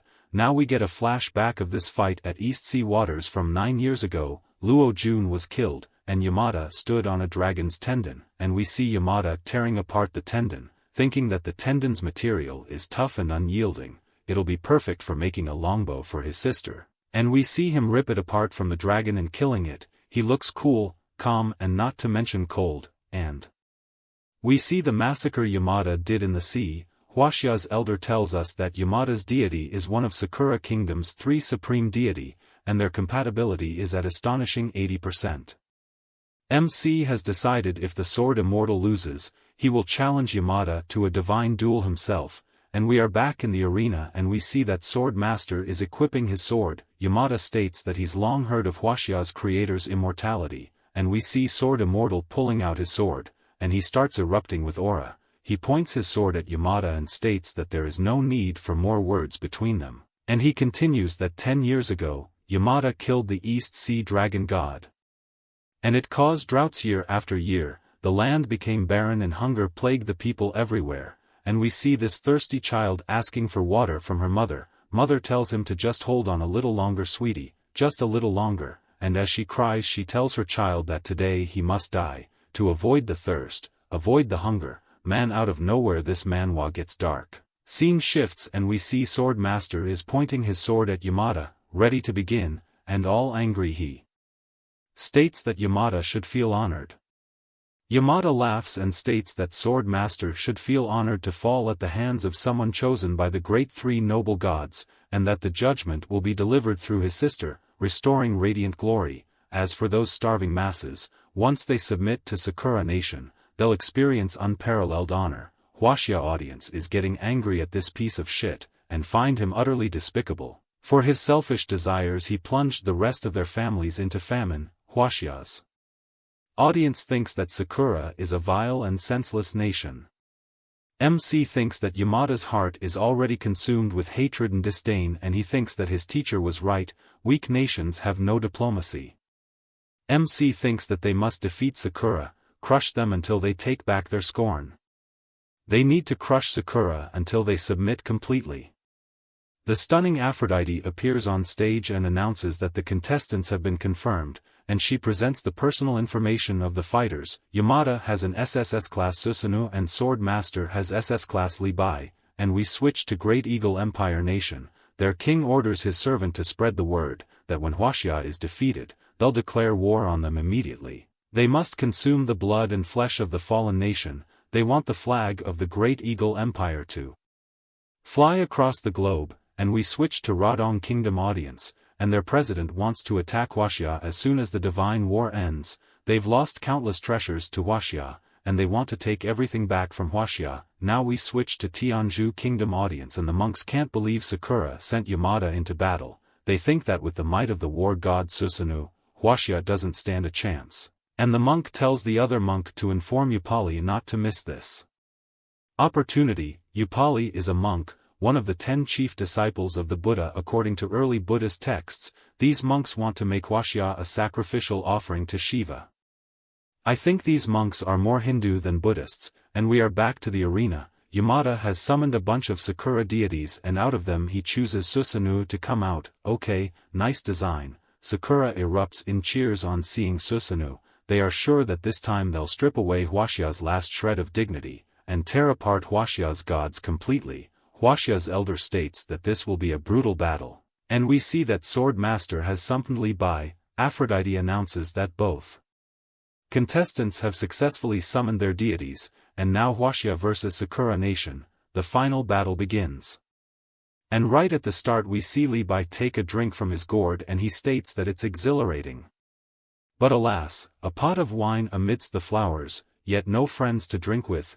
This is because Li Bai is a Chinese poet of Tang dynasty, and he wonders about Gao Shi, Haran, and Cheng Fu, and asks where are you now? Old friends. He is completely ignoring the enemy. Yamada is getting annoyed and he starts his chant, are you stuck in the mud yet still looking up at the same stars with me? He raises his hands and we see purple lightning start surrounding him and he continues, are you stuck in the mud yet still looking up at the same stars with me? Sword Master looks up and notices that something is coming down, and bam, a sword hits Sword Master and slams into the ground. All angry Yamada states that they act as if no one else matters, and we end this chapter on Sword Master getting injured and bleeding. By the looks of it, it seems he just lost an arm. Well, we'll find out in the next chapter. Alright, we got another chapter. Like and subscribe for more. We start this chapter with Susanoo kicking Li Bai, and Li Bai blocking the attack with his sword. The spirits are fighting in the distance and we see Sword Master still in pain and trying to stop the bleeding from his cut-off arm. Now holding his wound he thinks that this strike was unstoppable like a bamboo spear piercing through, yet as it neared, it became utterly silent. Sword Master looks at the sword but it has now vanished in a cloud of purple smoke. Huaxia's audience is shocked and scared that just this one strike from Sakura Nation's divine son has done so much damage, but they are hopeful as Sword Master has slain countless foes in his life. They haven't lost yet. Lu is very angry at this and slams down his fists. Now we see that Sword Immortal has gone silent and he calmly states that, when the Tao fruit ripens, the 5 eyes see clearly, and so he rises like the sun and states that when the sun rises, the stars fade away, and using his remaining right hand he channels powers, and he brings forth a spiritual sword from his body. This spiritual sword glows golden and looks very sleek. Huaxia's elder tells us that this sword is Sword Master's Tao fruit. And the Tao fruit has no fixed form, but Sword Master's Tao fruit took the form of a sword. MC totally confused asks the master, what's a Tao fruit? And so, the elder explains that every divine follower who reaches a certain level gains something akin to their essence, Tao fruit, Tao infant, golden core. These are the sources of Huaxia's divine followers' power, and once the essence appears, it's either life or death. MC knowing all this gets much angrier and more worried that Sword Master is betting everything on this battle. Even Yamada is shocked and asks the Sword Master if he's insane. You actually summoned your essence so recklessly to amplify your divinity, he states and tells him that even if he wins, he won't have much time left to live. Sword Master now locked in states that after decades of fighting foreign tribes beyond the border, countless corpses forged the heart of his sword Tao. And as he grabs the Tao he states that destroying it today is truly a bit of shame, and we see a flashback when Sword Master literally stood over a mountain of corpses. He is ready and stares at Yamada. Yamada asks, "And yet you dare?" Sword Master states that his Tao fruit is the unsheathed sword, and it is also the guardian of 10,000 families and their lights. He points his sword at Yamada and tells him that his kind of people are born with golden spoons in their mouths. How could he possibly understand? All annoyed, Yamada just stares back at him. Sword Master levitates his spiritual sword and it starts spinning, and he orders swords to come. Now we see swords from Huaxia's audience start flying towards the arena, and some of them are combining with the Tao sword, while the rest of the swords are surrounding the Sword Master, and that's why he's called the Sword Master. Now already he challenges Yamada to come at him. While this whole thing is going on, we switch to the Battle of Spirits and see Poet taking a drink from his gourd and no giving a fuck about Susanoo. Susanoo states that this is the first time he has seen a mortal deity act so arrogantly before him. Li Bai replies that how could he bow his head to serve the powerful, sacrificing his joy and pride. Susanoo listens and takes a glance at what's going on with the other battle, and that being said, at the other battle Sword Master is charging at Yamada to attack. Yamada is scared and jumps back and thinks that when this Tao sword falls on him, he truly will die. Sword Master while in the air launches a slash with the Tao blade, and we see all the flying swords follow the slash to attack Yamada. Yamada uses his shimmer speed to dodge, jump and leap out the way of the falling swords. Man, he really looks scared. Susanoo notices and sighs, and states that it's time for him to act. He lifts up his hand and uses his domain expansion, Heaven's Might domain, and with that we see Li Bai is captured is a purple lightning barrier, but he is not worried and smiles. Now being the poet he is, he states that, when the rock catches the wind, it soars 9,000 miles into the sky. Rock is a large mythical bird in Chinese myths. Now using this rock, Li Bai slashes Susanoo's domain, and the bird flies all over the barrier, shattering it. Susanoo looks at this and finds it interesting. He lifts up his hand again and it starts surging with purple lightning, and with it he summons an awesome-looking sword, and tells Li Bai that divine judgment has come for him, and using this lightning sword he attacks Li Bai. The poet is hit with all this thunder, and in pain he falls back. Huaxia's audience is getting worried watching the poet and the Sword Master undergoing tribulations. That's it for this chapter. See you in the next one. Alright people, we got a few more chapter for this story. Like and subscribe for more. So let's continue where we left off. It's Sword Master from and Li Bai from Huaxia versus Yamada and Susanoo from Japan, and the poet Li Bai just got hit by this powerful thunder attack from Susanoo.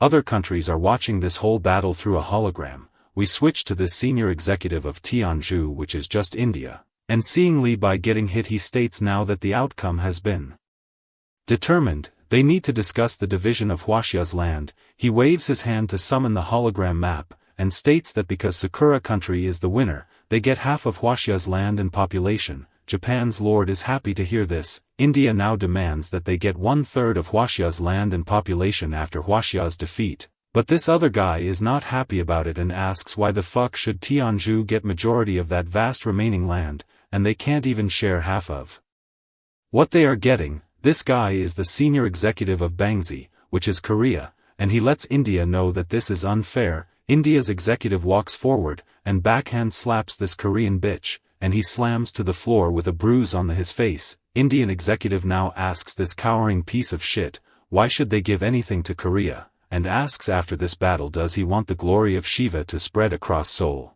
basically threatening South Korea. Hearing this, Korea has no objection. Scene now shifts back to the arena, and Sword Master is jumping and attacking at Yamada. Yamada is blocking with this massive sword, but he is getting pushed back. Sword Master and his sword are radiating aura. Yamada is pissed and realizes that Sword Master's mind and body are in sync and his sword is incredibly sharp. His entire spirit is at its peak. Yamada knows that Master's state is near perfect. He is capable of unleashing power far surpassing that of an S-rank divine blessed. Yamada needs to make the Master's mind weak and vulnerable so he can get a chance to counterattack. Yamada now reminds Sword Master that he is burning his life essence, so he can't keep this up for long. After it all burns out, he'll be nothing but a lamb for slaughter, so Yamada is going to give the Sword Master one last chance. If he joins Sakura, Japan country, Master could possess power and wealth equal to Yamada. Sakura will treat him like a national treasure, and they will exhaust all their resources to restore his essence. Master confirms if he's going to become a national treasure. Yamada confirms it, and smiles in that creepy way, thinking that Master is taking his bait, but the Master is like, nope, and charges at him to attack. Yamada picks up his massive sword to block. Sword Master now does a heavy slash which sends him sliding back. Master now tells this bitch that all he can see is fear in his eyes. Yamada, all fucked up, now tells the Sword Master that the outcome of this battle is about to be decided. Yamada points up and we see Levi getting fucked by Susanoo. Poet is trying very hard not to get knocked out and he is enduring this lightning attack. Poet is trying to tear apart this hateful face. Susanoo is really enjoying watching this Poet in pain. Even Sakura's executive thinks that this Levi is very resilient. He's last this long under the heavenly martial god's punishment, but he's suffering immensely, and they are just waiting for the inevitable.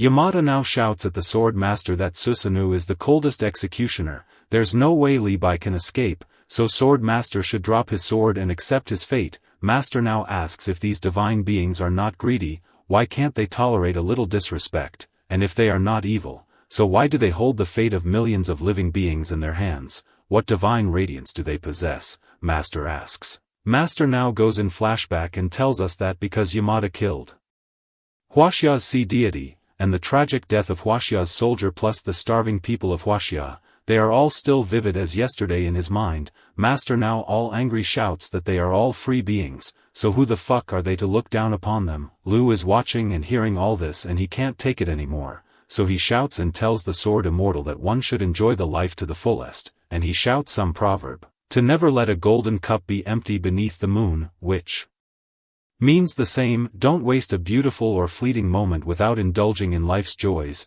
Hearing MC rest of Huaxia's audience starts shouting the same. Levi, while getting shocked, is also able to hear these shouts, and this little poem has really touched this poet's heart. He feels like he's one with it, so he lifts up his gourd, and is about to drink some elixir. Susanoo is confused as to WTF is Levi doing. Poet has taken his drink and he equips a golden barrier to shield himself from the lightning. Sakura audience is confused and angry. They have no idea how this happened. No one has ever escaped from Susanoo's punishment, but this bastard is free now. Susanoo is now equipping his second awesome sword and he tells us that for millennia and aside from his struggling youth, he has never drawn this sword, and states that in the boundless darkness, the tiny faith of mankind actually saved this young god. I am meant to protect humanity, Susanoo shouts and charges at the poet, and tells this foreign divine poet to witness his swordsmanship. This lightning bastard now strikes and pierces Levi's barrier, but the poet is able to block the strike with his sword. Now we are told that record from ancient times state that Susanoo used the Tatsuka to defeat Orochi. Man, they are seriously referencing Itachi using his Susanoo and Tatsuka fire blade to defeat Orochimaru. Susanoo now with his own Susanoo tells us that Yamato swordsmanship, which is pushing and thrusting techniques with a sword, were born from his hand with this Tatsuka sword, and with this sword he slayed the evil deities of Takamagara, which in Japanese myths is the abode of the heavenly gods. Often depicted as located up in the sky, it is believed to be connected to the earth by the bridge Aim no Okihashi, and boy, this bastard is going attacking with everything he got. Next chapter starts with Levi getting pushed down from Susanoo's attack and he feels that the attack was strong AF.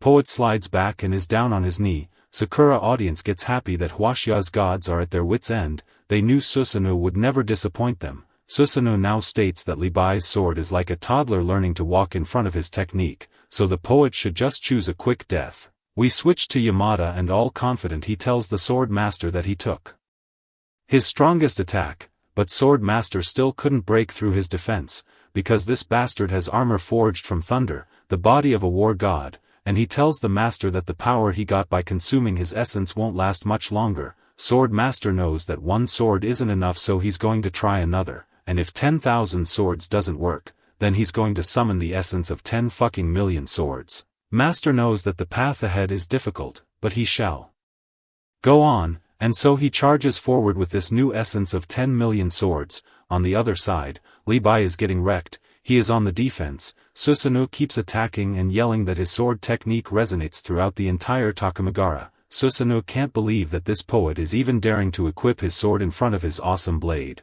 this alcoholic poet open his gourd again to drink wine. Li Bai is drinking all he can while Susanoo is charging at him, and he does his double sword slash and hits the ground. Because Li Bai has already moved back, Susanoo gets confused and scared on seeing that this poet is gathering chakra in a lotus shape, and this flying poet uses his green lotus sword to summon a bunch of green spirit swords, and he tells us that this sword has a beautiful name. Yeah, no shit. Susanoo charges between these falling beautiful swords, and yells myriad heavenly thunder. This heavenly thunder and lotus sword start clashing with each other. Huaxia audience is worried. Just when they thought things were looking good, it all crumbled. They think this bastard Susanoo is invincible. Huaxia's elder is really pissed at this critical situation, because Li Bai's strongest technique, the green lotus sword, has been unleashed. Elder is afraid that there's nothing left, but Lu remembers that the sword immortal in his memory is far more than this. Susanoo keeps charging forward and compliments Li Bai for his amazing techniques, and if he wasn't his opponent, Sakura would have been defeated long ago, but unfortunately he is facing this crazy bastard, who carries the world's hopes. Susanoo yells that he fights for the people and starts attacking all crazy like at Li Bai, while blocking and getting pushed back. Li Bai asks this crazy bastard if he's really fighting for the people, because his aura is filled with nothing but brutality and slaughter. Susanoo, all angry, is like,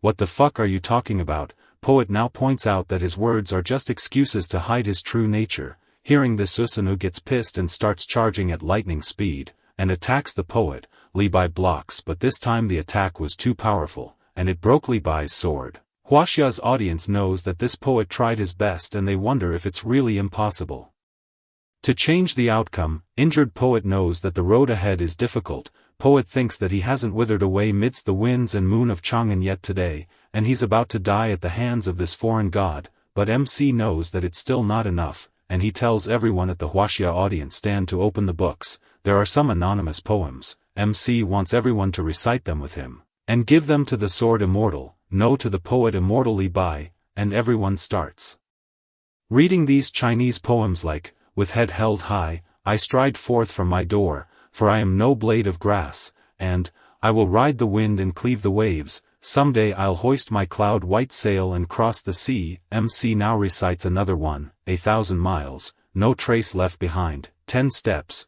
1 life." Hey, if anyone knows what these poems mean, do let me know in the comments. Now we see that Li Bai is getting aura from all these poems being recited. He is getting all the buffs, but these poems, he has never heard them before, but somehow these poems seem to flow into his blood. They are granting him new strength. Susanoo is shocked and confused to see this weak bitch stand up again. MC now shouts that sword chi stretches 30,000 miles, and so Li Bai points his broken sword toward Susanoo, and states that his sword shines through 19 continents, and with that his sword fires this super awesome laser beam at Susanoo. And this bastard's face gets fucked. All angry, he can't believe this, that this insect successfully managed to anger him. Everyone is watching this Susanoo with this dark and menacing aura. Seeing him like this, Sakura audience wonders how come this war god who controls the power of heavenly thunder has a hidden aura of decay and darkness, and we are told that this bitch lost his former holiness and arrogance. Now all that remains is his shell and the desire to kill. They wonder WTF did Li Bai did to Susanoo. And even the poet is a bit scared now. Angry MC now states that from Yamada's attitude of treating human lives like shit, they can sense that Susanoo's true nature is brutality and slaughter. Now we get a flashback of Yamada and Susanoo, and we see Yamada telling his servant that they really need to ensure the safety of this batch of blood sacrifices, because the master is waiting to be nourished. All these prisoners are asking WTF did they do wrong. Yamada now summons Susanoo and this bastard just straight up sucks their blood. Lu now tells us that the personality of deity's chosen one is subtly influenced by their patron god, because humanity is divinity.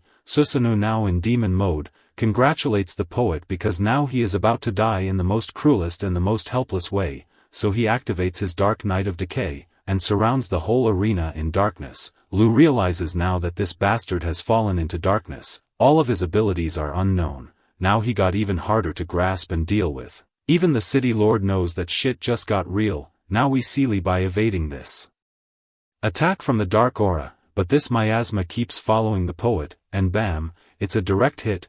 Huaxia's elder is about to fall after seeing this. Li Bai now appears out of this dark power under his barrier and he looks old AF.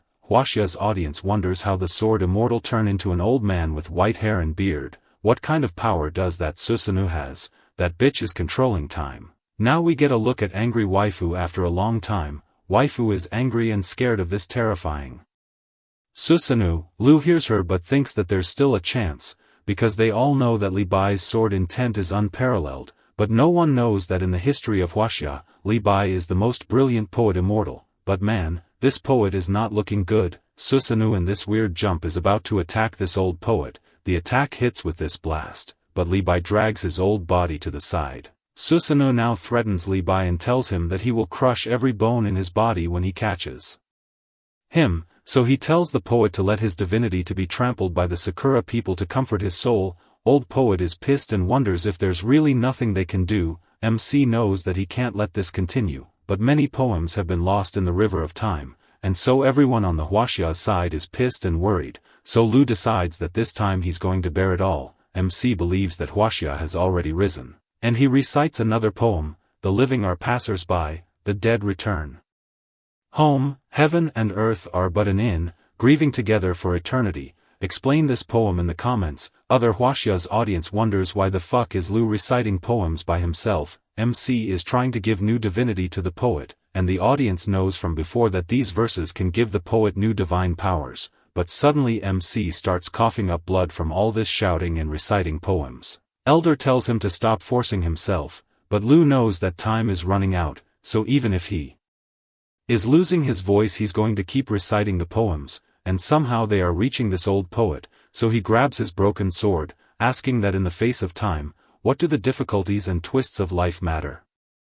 Lu now shouts that heaven created him to be useful. Even if he loses all the money, it will return. Man, they are really going heavy on proverbs. Poet is up and starts drinking from his gourd. Now he starts feeling good and starts tapping his foot. Now this old poet like Sifu gets stronger and faster as he gets old and hears poems. Now he uses his 7-star steps and with his own lightning this poet starts hopping and leaving lotus flowers behind. Li Bai charges his broken sword and does the drunken embrace the sun moon, stars IAI spirit slash. Susanoo gets scared seeing this slash coming for him, and he wonders how this foreign god can control the power of time. We now switch to Yamada and Sword Master. Yamada is on the ground but laughing that in the end, he won. He states that with Master's Tao essence burned now, he's probably so weak now that even a new summoner could easily defeat him. Master is clutching onto his sword to stay standing. Yamada stands up and he knows that Master's aura is as weak as a silk thread now. He looks over to Susanoo and realizes that soon the winner will be decided. Susanoo admits that this old poet is the toughest opponent he's encountered since his birth. However, with evil and sin, this bastard still has no guilt, because that's the road he comes from. Purple lightning cracks and Susanoo states that he was born into this world to illuminate that moment, and that is why this egotistical bastard loves this world. Sakura audience is grateful for this short yet fearless thunder in the world. That orange guy is just Naruto, right? And this Alibaba Naruto states that Susanoo exhausted his thunder power only to protect, so why should the world question him? After seeing the darkness on the face of War God, they know that this darkness bears witness the countless destructions he has witnessed with hope. Even in the depths of mud, he still loves the world very deeply. Sakura's lord now states that the national power of Sakura country is increasing dramatically. This can provide more power of faith in gods, even in the face of this purple destruction. Li Bai still picks up his broken sword, and fires another laser beam, but Susanoo counters it with his double slash, which gets blocked by Li Bai's barrier, but the force of Susanoo's slash is enough to send the poet flying, and as he is falling, poet thinks that he didn't realize that beneath Susanoo's tyranny, he was hiding so much, plus in this dark form. The strength of his divine power has increased several times over. Old poet is now shocked to see that this crazy Susanoo is now channeling a lot of chakra, and Lu is having a hard time breathing because granting divinity to other gods comes at the cost on one's own essence, and in a short time Lu has granted divinity to several gods, and now his body is suffering greatly. MC remembers that Li Bai, even in the glorious Tang dynasty, a time of countless literati and poets, Li Bai could stand out and be revered as an immortal by the world, and in the thousands of years, no one has been able to eclipse his talent. MC knows that this poet's strength is far greater than this, but MC wonders if he can still afford the price of granting divinity. We switch to Susanoo attacking using lightning and Lee by trying to run from it. Poet keeps jumping and parrying the lightning with his sword laser. Poor Poet is surrounded by all this batshit crazy lightning. Seeing this, Hwaxia's audience has given up. They know it's the end. MC is ready to pay any price for victory, but he doesn't know what poetry to recite to awaken Lee Bai's divinity. Old Poet took that lightning hit and he has fallen on the ground. All hurt, he wonders if this is still not enough. Now he tries to reach for the gourd and thanks his gourd friend for accompanying him on this last journey. MC is searching through all the poems he knows, and he locks onto the Song of the River. MC remembers that this poem is less known than others. Even in the previous life where culture was not broken, this poem was written by Lee Bai, moved by the narrowness of his own path in life. I am not writing the poem, it's long, you guys can read this and let me know what it means. MC hopes Lee Bai can find himself in it. It will certainly awaken Lee Bai's divinity as the immortal poet. We see the poet trying to stand up and construct a barrier to protect himself from this lightning. MC now shouts and recites this poem with his remaining strength. Poet hears MC and he remembers that this is the poem he wrote which surpasses all poets of ancient and modern times. Now he sees his past self, and he remembers picking up the brush, and he remembers writing this poem in front of other poets, and how the older poets commended this young poet for possessing such poetic talent, and other kept spamming that the youth needs to be feared, and how Lee Bai's poem moves gods and ghosts to tears. MC now recites the Golden Cup poem, and the poet starts visualizing these scrolls drawings and flying on swans.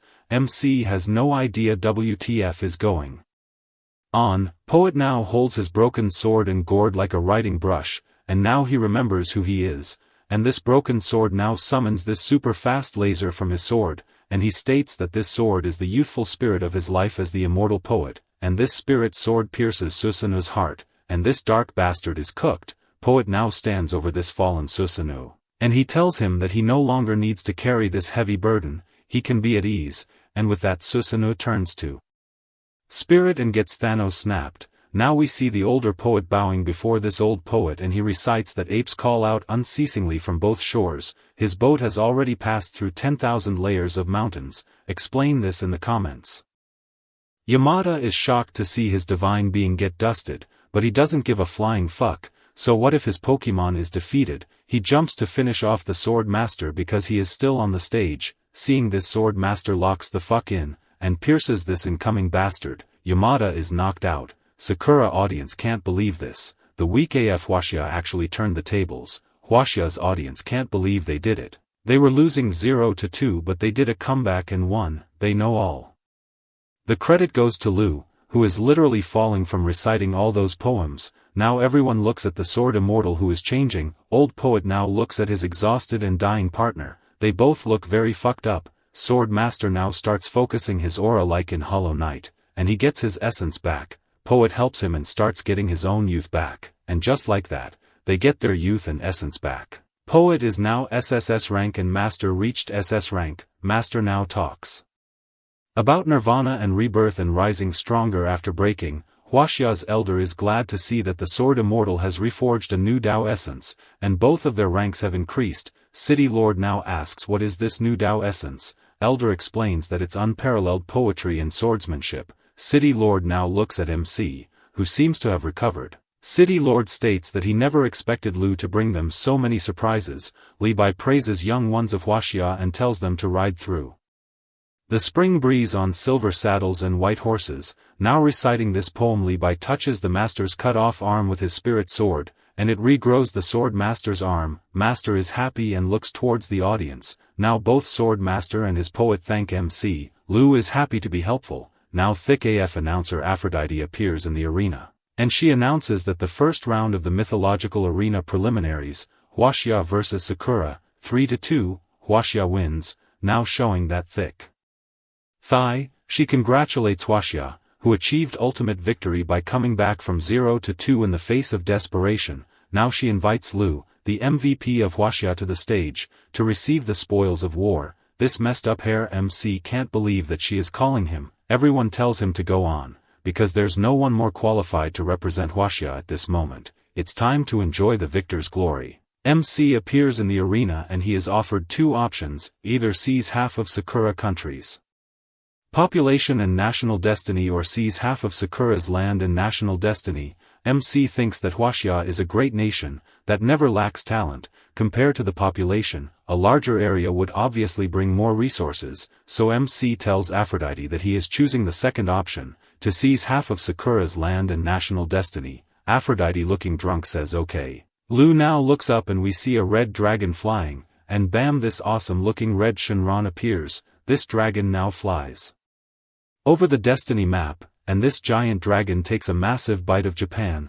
People in Osaka are scared. Sakura Lord now looks at the map, and that dragon bastard has taken Hiroshima, Osaka, Kobe, and Fukuoka. This poor lord just loses it on seeing all this. He faints and falls to the floor. Aphrodite is about to announce the latest report after merging with Sakura country's national destiny. Huaxia's world ranking has jumped from 32nd to 9th place, and with that, Huaxia now officially occupies a spot in the top 10, and with Aphrodite's flying kiss the first round has ended. Now we see that other countries like Rome just applying to open a mythological arena against Sakura, because Sakura is weak now. India is doing the same thing. Greece and America have also applied to fight Sakura.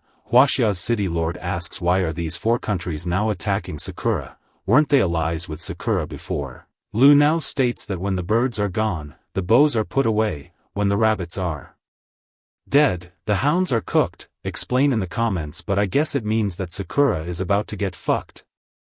Lu now checks his stats and his compatibility with Pangu, which has increased to 10%. Lu realizes that summoning different gods can increase the compatibility with those deities. However, it's more important to enhance the national destiny. The moment Huaxia took over half of Sakura's territory, MC felt the increase in the compatibility with Pangu. Now MC realizes that summoning this strong Pangu in the mythical arena is not just a dream, and our boy is happy about it. Furthermore, MC realizes that for the divine traits, they should be obtained from summoning gods and granting them divinity, and being able to enhance divinity. This divinity could be positive for good gods or increase leadership and stuff like that. Now MC remembers Zheng's wish about the people of this world, and Lu promises to bring him back. Lu now tells us that once his compatibility reaches 10% with Pangu, then the life-bound technique can be activated. Lu knows that Pangu's body is immortal and his soul is indestructible, plus the 9 cycles mysterious art can nullify all soul damage. All the previous damage MC got by granting Li by divinity has been fully restored. MC hopes he can grant divinity to more deities who have been forgotten due to the break in history, without worrying about the damage caused by granting divinity. Scene now shifts to Eren Yeager, the attack titan. LOL. We are in the West Capital, Infernal Purgatory, and this place is filled with these weird demons in cages. We are not getting the translations here, but it seems some intense fire is burning these demons.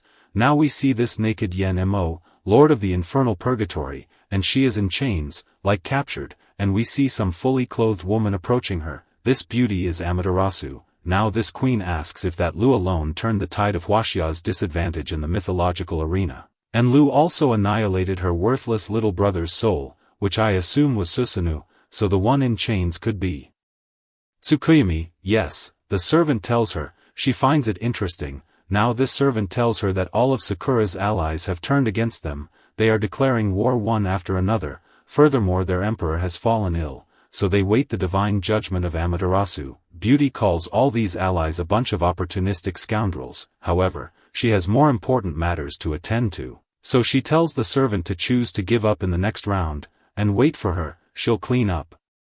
Amaterasu is feeding darkness to this chained-up naked chick, and states to her kin that she couldn't resist, or should I say my other self. She utters, "Have you never coveted me?" she asks. Now she laughs with tears in her eyes, and states that everything is but fate. Servant starts shivering and asks why does the holy Amaterasu, who shines like the sun, is surging with lightning, and emitting dark aura, and now appears so ominous and terrifying. Scene now shifts to mythical arena, and Aphrodite announces that Sakura has given up in the next round of battle, and for this they will pay with Kyoto City, and she points out that Sakura Nation has now forfeited twice in the mythical arena. with only one remaining chance to forfeit. Now the ceded city will be accepted by the previous victorious country. People in Kyoto are scared because they are about to get eaten by the red dragon.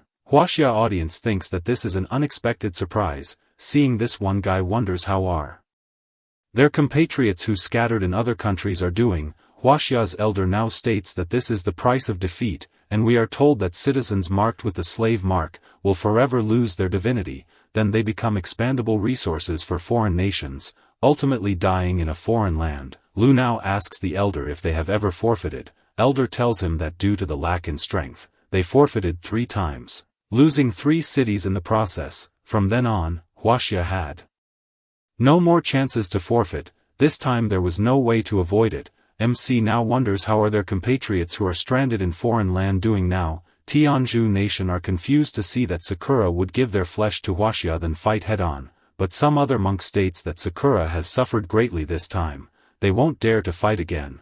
Big Monk asks, so, who should they choose for their next battle? Chibi Monk now states that Rome and Greece have occupied the first and second spot for a long time, while the other allied countries are ambitious. If they chose a small country, they won't be able to raise their country's destiny too much in a short period of time. That leaves them with only one choice, which is Huaxia. Oh boy, it's going to be India versus China. Like, subscribe and stay tuned for more. Next chapter starts with the Big Monk stating that in the previous battle, Huaxia completely defeated Sakura, and a genius like Lu has joined them, plus the Huaxia's ranking has jumped to 9th place in the world. The world says Huaxia is weak, says the Big Monk, but the deities of Huaxia are not weaker than the deities of any other country in the world, states the Chibi Monk. Hearing this, the Big Monk is shocked. He's never heard of such a secret, so he asks why the fuck are they choosing such a difficult nut to crack this time. This weird bald Chibi Monk now states that no matter how strong the origin of Huaxia's deities is, their divinity was depleted in a battle more than 10,000 years ago, and that is also the reason why Huaxia's deities are weak now. And it's not just the well-known of Huaxia civilization, limited by insufficient divinity. Huaxia's gods can only exert the strength of a general level at most, and a king level is almost invincible in Huaxia. Man, this little monk is scary. Big Monk is sure of their victory, because their number of king-level deities overwhelms Huaxia, and so this is the right moment to defeat Huaxia. It's time to eat them, occupy them, and they are going to make those depleted divinity gods convert to Buddhism, so they can be enslaved by this scary Chibi Monk. Big Monk is scared of this little monk because it was said that this holy son was free from desire. But right now, his expression is full of aggression and possessiveness. Aphrodite in the arena now announces that because of Sakura's abstention, their original opponent Tianzhu needs to change its opponent now, and the next country that's going to face Tianzhu is Huaxia's audience is hoping that it's not them because Tianzhu is one of 3 ancient civilizations and they be strong AF, but Aphrodite with a flying kiss announces that it in fact is Huaxia. Huaxia's audience is not happy to hear this. First they were fighting wolves and now it's tigers. Aphrodite thanks everyone for watching, and with this the preliminary round is over, and the next round will start next Monday. And with that everyone starts leaving the arena, but Lu seems curious about something. Scene now shifts to Huaxia War Preparation Center. Lu and Sword Master are just chilling, but MC is thinking about those scared people from Kyoto, so he asks the Sword Master, what 3 cities did Huaxia ceded? General is like what? But he responds that Huaxia ceded the lands of Izhou, southwest China, Hong Kong Island, and Macau. Among them Izhou had the richest land area and population resources, and it has been over 50 years since Izhou was ceded through 5 divine battles. MC is shocked to hear this and asks if they haven't even tried to recover lost territory. Master explains that with Huaxia's previous strength they exerted all their efforts to avoid being encroached by foreign enemies. There was simply no extra strength to recover the lost territory. Lu can't believe all this, so he decides that, since the previous generation had no extra strength, but starting today, Huaxia will recover its lost territory. MC now asks the general about all the information of all the commanding deities currently in Huaxia. Master now asks if Lu is planning to recover the lost territories with these commanding deities. He should know it'll be very difficult, no one has ever accomplished it in Huaxia. Lu is like, he can't bear to watch his compatriots suffer inhuman enslavement from other countries again. Seeing Lu like this, Master believes him, So Master makes hologram deities appear before MC. MC notices that these are all human deities from previous life who were brave and good at fighting. MC realizes that the famous King Xiong from his previous life is actually only a B-grade deity. Master states that Huaxia's human deities are weak, and the chance and strength of awakening demon deities will be much stronger. Therefore, there are not many commanding gods. MC checks the photos and states that he needs 3 deities. These 3 look fascinating. Master realizes that Bai Qi and Neza are prominently in strength among deities. As for this Xiong Yu, he's a bit weak. Next chapter starts with Lu standing in front of a kid, and looking at this deity the kid summoned. This kid is excited to see that his compatibility with Xiong Yu has already reached 90%. Huaxia Elder is shocked to see that in just a moment this kid advanced from C rank summoner to SS rank. It's thanks to Lu for granting a lot of divinity to this general, but the price he's paying will be difficult to bear. Elder stops MC and tells him to stop pushing himself so much, he's already done enough. For Huaxia, MC straight up ignores him, and starts focusing, and channeling Pangu in this awesome looking panel. This is the 9 cycles mysterious art. MC is going deep in this power, and he finally controlled it. Lu now tells us that the soul damage caused by granting divinity is completely nullified by this 9 cycles mysterious art.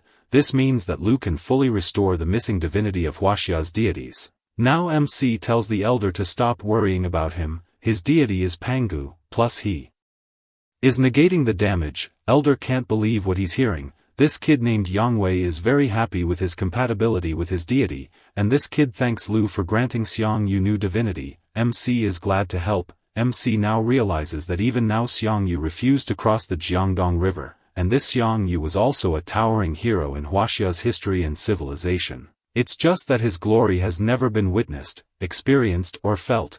Maybe starting today, Xiong will be seen by the world once more. Now this cute girl appears besides Lu, says hi because Lu is her idol. MC says hello to her, and I guess this girl is the summoner of deity Neza, and Neza appears in front of Lu and states that he can sense the aura of her ancestors on him. Lu now remembers that Pangu transformed into the 3 purities, and Taizhenren is a direct disciple of Yuanshi Tianzuan, the head of the 3 purities. And Neza, as Taizhenren's disciple, is technically a grand disciple of Pangu.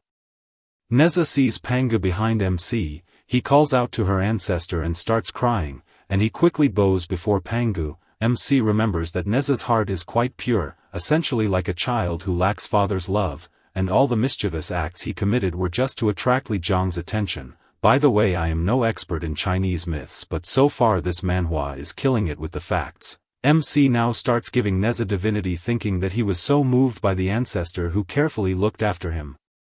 Taizhenren, MC recites a small poem about Neza while striking him with lightning, and just like that Neza is reborn with his full power. Girl Summoner is excited to see that her compatibility with Neza has increased to 80%. Pangu now reaches his hand out to Neza, and blesses him with some Azura-looking shit. With Neza's coming out of Neza, Neza now thanks his ancestor for the buffs. And now we are officially introduced to the summoner, and her name is Lin, with a S-rank Neza. Lin now thanks Lu. She never thought Neza had so much potential, and now it's Lu the main waifu's turn. Waifu is looking at MC with puppy dog eyes. MC sees her and thinks that the deity of slaughter Bai Qi has been granted all his divinity. MC knows that Bai Qi's personal abilities may be inferior to Neza and Xiong Yu, but he's formidable in his strategic vision and command abilities. So MC states that they need to undertake a very difficult task together, to reclaim the lost territories of Izhou, Hong Kong, and Macau for Huaxia, and everyone important plus new fighters are looking at this hologram map of China. Lu now informs everyone that currently, all participating countries are closely monitoring the situation of the mythical battle, and the protection of the core capital areas remain tight. However, the troop deployment in the colonies must be weaker than usual. Lu wants the general to dispatch 30,000 troops. They are to be deployed by these new deities, to simultaneously recapture the 3 lost territories. Master Trust MC, City Lord now states that even if the forces are weak, the defenders of the 3 cities shouldn't be something a mere 10,000 soldiers could break through. Moreover, Lu although knows all the deities' characteristics. Master now stops Old Bai from talking more, and reminds him that if it weren't for Lu, the losses incurred by Huaxia in this divine battle would have been immeasurable, and he states that for young people with abilities and ideals, they should trust them more. MC is happy to hear this, and states that he needs the official media to broadcast the surprise attack live, to boost the morale of the entire nation. MC knows that the Tianshu controls the media, so he's going to leave this to head. Master asks, but, what if they fail? Elder is afraid that Huaxia will become a laughingstock, and that will have a greater impact on everyone, but MC is very confident and tells the elder to rest assured, they will win this battle. Next chapter starts with Lu commanding everyone. Over the microphone he notifies Neza to prepare for a battle of the gods, and we are in the command room. Lu is controlling the surprise attack. Now we switch to this floating with fire under his feet Neza at the Tianzhu colony. Ijo with a fucking army, and there is an army in front of Neza, and there's this Indian deity named Brahma sitting on a giant peacock. Insolent demon child, how dare you trespass on the lands of Tianzhu, he yells. At Neza, Elder realizes that this Tianzhu's supreme lord of heaven, but he's not sure how it's possible. MC now states that Brahma is one of the three main deities of India, plus he's also the highest-ranking deity in Brahmanism, although his status has been in decline since the golden age of Gupta dynasty. Dude seriously with the facts, so MC wonders why would he appear in a remote colony like Ijo. MC is still thinking about what's going on, and he thinks that even if Neza unlocked his full power, Lu's afraid that Neza might not be a match for Brahma in a single clash. Neza laughs and asks if this is the land of Tianzhu, and he states that since ancient times, Huaxia has been divided into the 9 provinces, and Ijo is under the jurisdiction of Yangzhou, which is a city in China, so how dare this Brahma call it the land of Tianzhu? So Neza has come here to return his homeland and reclaim lost Huaxian territory. How dare this Brahma stop him? This young fire deity is ready to fight. Elder can't believe at how impulsive this Neza is, even if he's SS rank, but before Brahma, he's nothing more than a slightly stronger ant. Lu thinks that with Brahma's power, he shouldn't be talking so much. MC fears that something is wrong with his condition. Brahma now starts channeling some green aura and states that he didn't expect Neza to be a son of Buddha. Now he states that Huaxia's Buddhism has deep roots in India as well, and Neza's arrival here was fated by the will of heaven, so he should follow his destiny, and abandon the darkness for the light, and return to the embrace of Buddhism. Neza gets angry and tells him that his fate is his own, not for heaven to decide, let alone Buddhism, and this crazy deity traps Brahma with his red scarf thingy, and charges at him. MC is happy to see that Neza is bold yet cautious. He may act arrogant, but when he strikes, it's with the force of a thunderbolt, holding nothing back, and bam, Neza hits the target, but it seems the peacock put up a barrier. Both Brahma and Neza look like Azura. Elder and Lu are shocked to see the power of this Brahma. An SS-rank deity like Neza can't even break through his defense with a full-force attack, but Sword Master states that there's a chance, because Brahma's aura isn't stable, and so Neza is able to break Brahma's barrier with his spear. Seeing this, Brahma is sure that Neza is natural-born son of Buddha, and he belongs in the Buddhist hall, cast in a golden body, and worshipped by the masses, so he better not go astray. Neza is like, cut the crap, and slams Brahma into the ground with his fire spear. Elder wonders how the fuck is this happening, but this is exactly what Lu thought would happen. Sword Master states that this might not be Brahma's true form. Neza's spear hits one of the Brahmas and cracks him. Other incarnation of Brahma push away the spear, and he yells, "How dare you upstart!" Neza, all confident, now asks if the so-called Buddha is this hypocritical, just a mere incarnation, and he still puts on such an act. He readies his fire spear and tells Brahma to fuck off. All the Brahmas are scared of this fire demon child. Spear hits the target and this incarnation of Brahma starts dissipating. Elder is glad to see that it was just an incarnation of Brahma, so Neza was able to handle it. MC is shocked and thinks that Brahma's position in Tianzhu is precarious. He's been pushed so far by Vishnu and Shiva that he has to send incarnations to preach in the colonies. Sword Master stats that these 3 Indian deities are all formidable opponents in the mythic arena. Scene now shifts to Guangdao, and Xiang Yu is ordering the soldiers to open the seacocks on all ships, and burn every ferry. Xiang yells that their compatriots who have withered away abroad have suffered for far too long, so today they burn their boats and sink their cauldrons, stalking it all on one last chance. With their backs to the river, they will reclaim their lost land. Soldiers are admiring this legendary king and they are ready to die while serving under him, and so everyone starts chanting, with their backs to the river they will reclaim their lost land.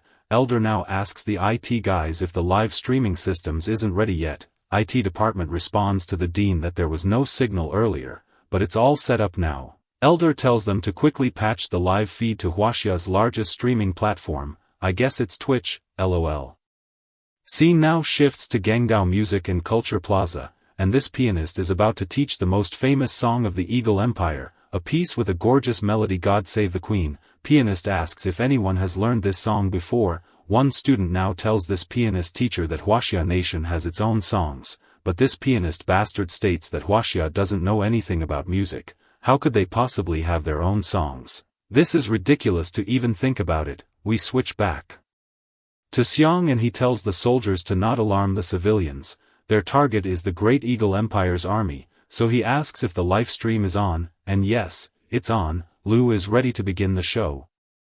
Scene shifts back to the music plaza, and students are standing around the stage. Next we shift to Myeong Streets. Command room is told that whole system and all signals have been connected. Pianist is still giving his bullshit speech, and some student tells him that the first song they learned in elementary school was My Motherland. We switch back to the street and see some Indian royal, I guess, staring at this beautiful Huasian girl, and this Indian royal tells his servant to take her away. And this hitman-looking servant grabs her. Girl asks what are they going to do to her. This royal is about to grab her and calls her a lowly Huaxia Nation woman, and this bastard is going to make her a concubine of a high-caste young master of Indian Nation, so she should consider it good fortune. Pianist now tells the students to sing the Huaxia song.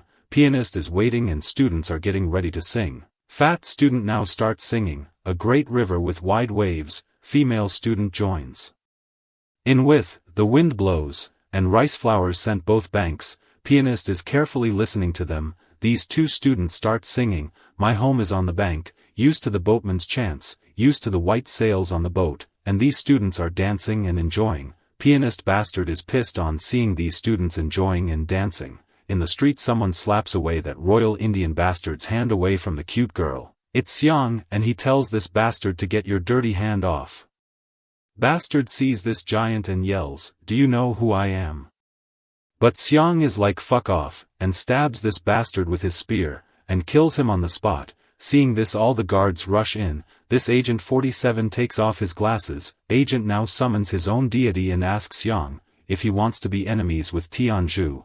And with that all the agents surround Xiang with their deities. Seeing this Xiang yells that all those who stand in his way will be slain. Agents get scared on seeing his aura. And with that other soldiers of Huaxia with their deities charge into the streets, and push back the agents. In the plaza, Huaxia students are still singing, In this warm land, there is peace and sunshine everywhere. In the command room Elder points out that they need to head to the arena. The Divine Battle Group stage is about to begin.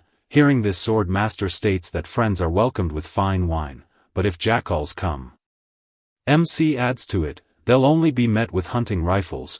Both the boys are locked in. Scene shifts to Tianzhu Nation audience seating, and they are discussing which deities should appear in this group stage. Chibi leader Monk states that first they should discuss the battle mood for this divine battle, but suddenly a servant barges in, and tells the monks that the colonial Gangdao has been attacked by Huaxia. And he tells the big monk that his son Vikram Singh has unfortunately died. Monk can't believe what he's hearing. All the monks are pissed that Huaxia ambushed their cities during the divine battle, so they should be paid back for this terrorist attack.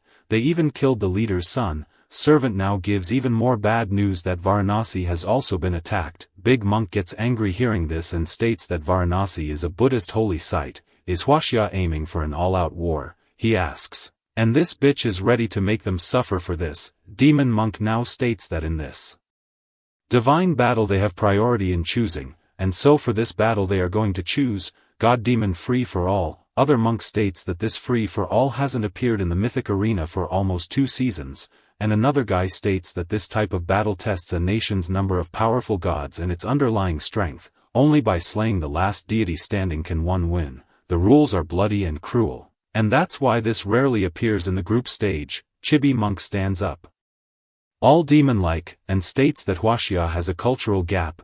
Even with a genius like Lu, their foundation is still insufficient, so it'll be difficult for them to defeat the deeply rooted Tianzhu in free-for-all. Our team has made it to the arena and Elder tells us that Neza, Xiangyu, and Bai Qi have already led troops to Varanasi city. MC All Confident states that the interest on Tianzhu's colonization of Gangdao has only just begun. Now we enter the center stage and see this awesome thick Goth goddess of the underworld, Ereshkigal, and I love her. Goth Queen now informs everyone that Aphrodite is indisposed, so she will be hosting this divine battle group stage, and now she mentions that since Tianzhu has the priority choice, so this divine battle will use God Demon. But before she could finish the sentence, some drunk bastard tells this snot-nosed little girl to get down to him. And how the hell can she replace their beloved sexy goddess Aphrodite? Goth Queen gets super pissed on hearing this. Goth Queen now walks over to this guy, and looking extra spicy she tells the drunk bastard to take a closer look. Who is sexier? She asks. Drunk is like, you're not bad either. Hearing this, goth mommy grabs this drunk bastard, and breaks his neck, and just like that this drunk bastard is dead. Some other guy starts yelling that how dare this goth lasagna took a life just because of a joke. This guy hopes this goth mommy gets the punishment she deserves. Raven Queen tell this guy to be silent, and suddenly all these black birds charge at him, and start eating his flesh. And so only the bones are left. Goth Queen now shows us those thick AF thighs. She is enjoying this, and she finally announces that it's going to be a free-for-all. There are several rules, but the most important one is that the battle is declared in victory only when all deities of one side are dead. Huaxia audience is not happy to hear this. They know these Tianzhu bitches are afraid of Lu. That's why they are using group battle to defeat them. One guy states that Tianzhu has an unbroken lineage. The grade and number of deities they've excavated far surpasses Huaxia. Elder states that with the current foundation of awakened deities in Huaxia, Elder is afraid that they can't gain the upper hand in this free-for-all. Some Tianzhu monk now approaches the Goth Queen and states that they have heard that Huaxia cannot accept this free-for-all, so can they have Huaxia seed? Goth baddie asks if they have said enough, and posing all sexy she states that why should she help them draft rules? Do they really thinks that she is like Aphrodite? Someone they can just push, but suddenly she see a cute puppy, and this goth baddie goes full smitten for this puppy, and she asks if this little puppy is with the monk, and yes it is. Monk thinks that things are working out exactly as that demon monk predicted. Other monks are praising this little a-hole. Goth baddie asks to pet and sure she can, and if she likes they can also give her this puppy. Goth baddie really wants her own puppy. Monk tells her that this puppy was originally a gift for her, representing Tianzhu's sincerity. Goth baddie holds the puppy and states that their sincerity has really moved her. Now with a puppy in her arms she states that based on the proposal from Tianzhu, if Huaxia doesn't want to accept the free-for-all, then 5 cities will be ceded to Tianzhu in exchange for the right to change the battle mode. Huaxia, do you agree? She asks. Huaxia audience is not happy to hear this. They know Tianzhu is bribing this goth baddie. They know this is a difficult choice, but they also know that they are no match for Tianzhu. But even if they cede 5 cities and then lose they would have given up more, and that would be a devastating blow to Huaxia. Sword Master advises MC to cede the land in exchange, because they have no chance of winning this free-for-all. Elder also advises MC to retreat now for a powerful punch later. Lu thinks and asks if he has the right to choose. Master tells him that he is the hero of Huaxia, so whatever he chooses, they will support him, and so Lu decides that they are going to fight, and he yells that Huaxia agrees to the free-for-all. Goth baddie and the monk have heard the response. Bangzi audience thinks that this is a foolish choice. Lu is risking the entire nation for a moment of personal feeling. Sakura losers yell that Huaxia will pay for being so arrogant. Greece audience states that the people of Huaxia are like caged birds in the corner of the Parthenon, completely unaware of the vastness of the sky. Big Tianzhu monk is ready to avenge his son, and make cups from the skulls of Huaxia's chosen, to comfort his son's spirit in heaven. Lu now calls out to the goth baddie and states that after one side chooses the battle mode, the other side should be able to choose the victory reward, right? Goth baddie and her boobs are interested in what Lu has to say, and so Lu states that the victory reward be half of the land and national destiny. Greece audience can't believe it. MC has made 2 unwise choices. Only by having more population can one nation obtain more deities and increase national destiny. yet they are short-sighted, because they choose the most useless land. Lu thinks that with Huaxia's true foundation, why bother inheriting the population and heritage of Tianzhu, Goth? Baddie with her puppy state that since the reward has been decided, now she is going to invite the representatives of Huaxia and Tianzhu to come on stage, to witness this bloody and exciting group battle. Elder now tells Lu that he is being too impulsive, although he receives dreams from immortals, and he can awaken completely new and powerful deities, but still. MC is getting annoyed by this old fart. Elder now informs us that this group battle is chosen from the already awakened deities, and the number of powerful deities in Huaxia is far less than that of Tianzhu. Lu tells him that the battle has been decided, they can only try to find a way to win. He continues and states that Huaxia's pantheon holds a large number of deities, they are all unknown due to lack of divinity. I still don't see Monkey King here. Anyway, Lu is sure that once these deities are granted new divinity, they can unleash power far beyond their ranks. Goth Baddie tells the representatives of each country to proceed to the preparation area. Big Monk sees Lu and asks who the fuck is the culprit behind this attack on Tianzhu cities. Tianzhu cities? MC asks and points out that it's clearly Tianzhu, who have occupied the inherent territory of Huaxia, so how dare this monk question him here shamelessly, and this badass straight up tells the monk without hesitation that the planner of this operation is him. This monk is named Vikram Raj and he starts clapping, because in this group battle he will let MC know the cruelty of divine battle. And with that the first match of group stage Greece vs Sakura is about to start. Goth Baddie announces that the second match will be Huaxia vs Tianzhu, and so Vikram and Lu are told to rest in the preparation area, and she announces that the battle mode for both matches will be God-Demon group battle. Demon Monk is impressed that Greece also choose the group battle, and Sakura agreed. Some other monk states that once Greece completely devours Sakura nation, they will probably become India's strongest opponent, but once they swallow Huaxia, and devour their lands and deities, then there will be nothing to fear. The first match is about to start and this guy named Heliodorus is about to summon Kratos. LOL, he actually summons Apollo. Waifu is impressed and tells her uncle to look. Greece actually summoned the sun deity Apollo. Elder now tells us that Apollo is one of the 12 Olympus gods, and he is also the son of Zeus and Leto, and although he's not a good king-level deity, his strength is among the strongest below king level, and he states that even facing the now weakened Sakura nation, Greece has shown due respect, and suddenly this Heliodorus summoned sea deity Poseidon, and then fire deity Hephaestus. Elder now tells us that this is the strongest combat force below king level. It seems that Greece is very determined to win this battle, and with Sakura's foundation, it's hard to imagine any deity who can match these three powerful deities. It's Sakura's turn to summon. This NPC-looking guy or girl maybe touches the stone and summons the beauty. It's Amaterasu. Heliodorus looks at the beauty and wonders if her divinity is greater compared to the last divine battle. It's far more stronger than just one level. Huaxia Elder too notices a new aura on Amaterasu's body, and states that both Apollo and Amaterasu have similar attributes, because they are both incarnations of sun in their respective pantheons. City Lord now tells us that judging from the past battle, Amaterasu's strength is slightly weaker than Apollo's. Demon Monk also notices that Amaterasu has gotten stronger, but Sakura doesn't have any other deities to go against sea and fire deities of Greece. A-hole Monk wonders what Sakura nation will use to counter Greece. Goth Baddie now tells the Sakura summoner to continue to select the deities for this group battle, but Sakura summoner tells her that they have already finished selecting. Goth Queen is shocked to hear this. Lu is also shocked to hear this. India call this summoner a bold maniac. Huaxia's elder can't believe that Amaterasu is going to fight 1 against 3, so he wonders if she is courting defeat.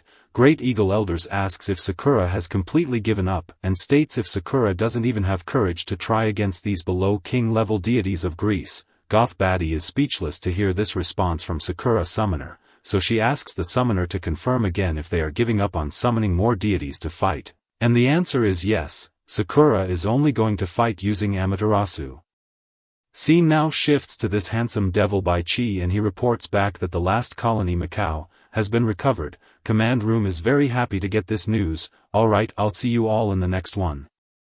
Next chapter starts with Lu and Pangu, and they are surrounded by this blue dragon. Looks cool. MC is focusing his power, while aura farming. he is using the 9 cycles mysterious art. Man, the panels are going intense and Pangu is helping Lu focus. Huaxia's elder notices that MC's aura is raising steadily. Waifu notices that it's C rank, now B rank, he's at A rank now, and bam, MC's at SSS rank now. Waifu can't believe what's going on. Lu has reached peak. Elder is amazed by this insane promotion speed. Sakura Lord is pissed at how strong of a powerhouse Lu has become. Demon Monk is sensing a weird aura from Lu. It's both strange and familiar. USA audience can't believe Huaxia has a new SSS rank chosen one, and this muscular guy asks, didn't Lu Qing just break through? Now we see a dragon and phoenix staring at Lu, I guess. Pangu is now looking at the Huaxia's pantheon of deities. People know what Lu is doing is simply a miracle, and now Pangu is aura farming. Lu realizes that SSS rank is already the limit of mortals, and if he advances just one more step, it'll feel like he's touching the realm of deities. Now Lu looks at Pangu, and he thinks that Pangu's awakening level is closely related to national destiny. Lu opens the panel, and yes, Lu's compatibility with Pangu has increased to 18%. Scene now shifts to Apollo in the arena, and he notices this dark rotten aura coming from this sexy-looking complete Yama, summoned by Amaterasu, and this Yama is going to fight Greece. Apollo is literally pissing himself now. Yama with her massive boobs and thick ass swings at Apollo and sends him back, and bam. The sword comes out from Amaterasu, and she is ready to start the fight. Poseidon and Hephaestus are ready to engage. Poseidon now uses his own will and brings forth huge waves and storms to sweep the world.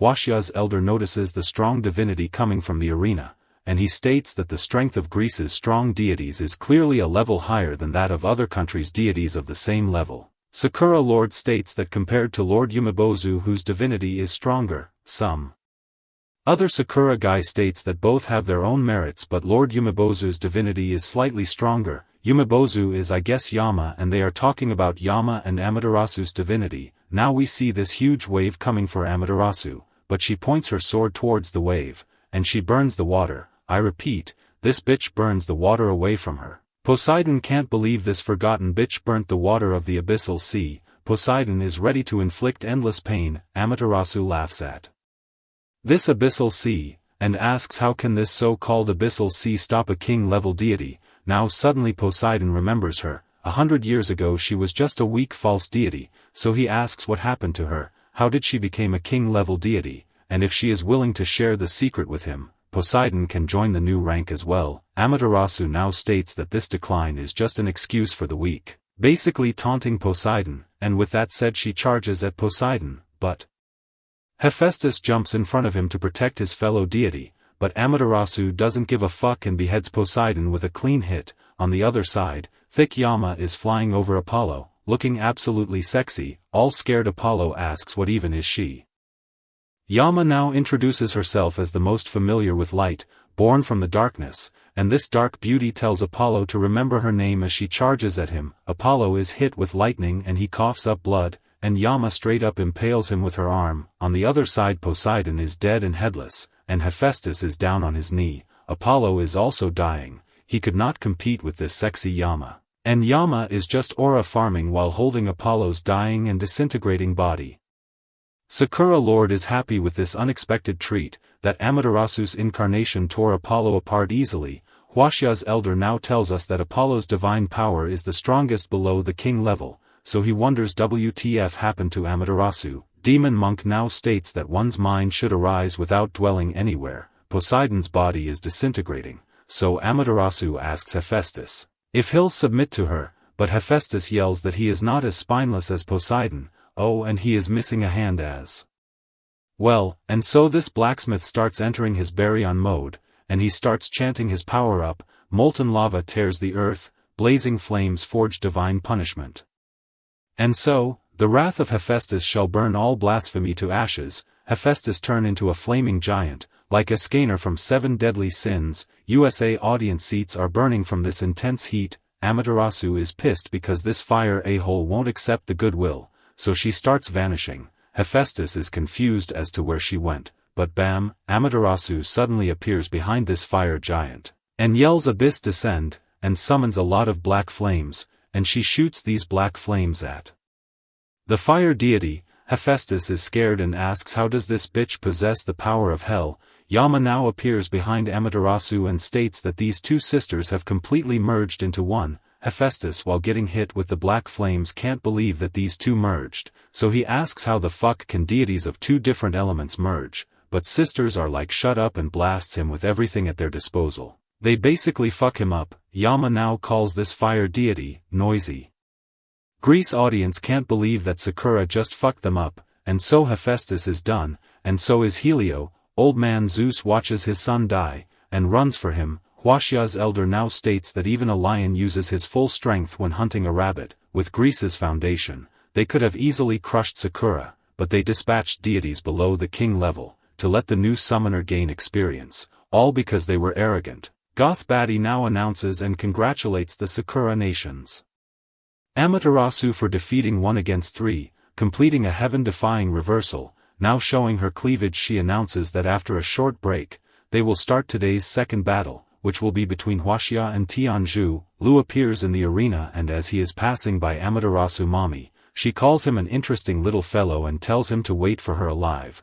Lu just walks forward to look at that as he's going to clap later. MC now touches the summoning stone and gets a list of Huaxia's deities to choose from. Seeing this, Huaxia's elder and waifu seem worried and angry. MC is looking at this tiger with wings, and thinks that Qiongqi enjoys aiding evil. As one of the 4 ancient fiends, it is powerful, but not easy to control. MC now looks at this bull and thinks that Fei Nyo is a deity of calamity, capable of driving away evil spirits, and controlling plagues, but against the Buddhas of Tianzhu, there is simply no advantage, so Lu decides that the following 3 are much better. First summon is Ao Lai. His horns lift the sun and moon, scales shake the universe, his claws grasp the stars and tail sweeps the roots of the cloud. Next is Hun Dun. She got pig's body with leopard skull-like bones, twin eyes within cracked ribs, glowing through the night gloom, hooves tread upon primal chaos of creation, fangs tear through stars and gnaw at the root of heavens.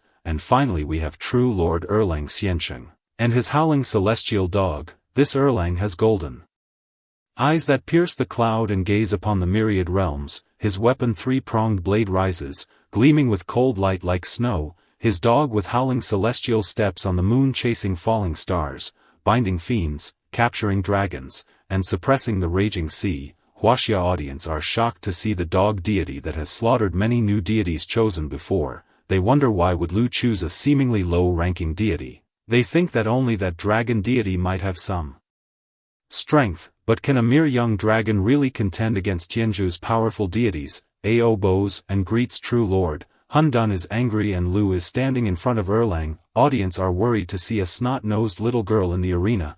Erlang now asks if it was Lu who summoned them. Lu bows and informs that yes, indeed it was he who summoned them. Erlang tells Lu that they share the same lineage, so there's no need for excessive courtesy.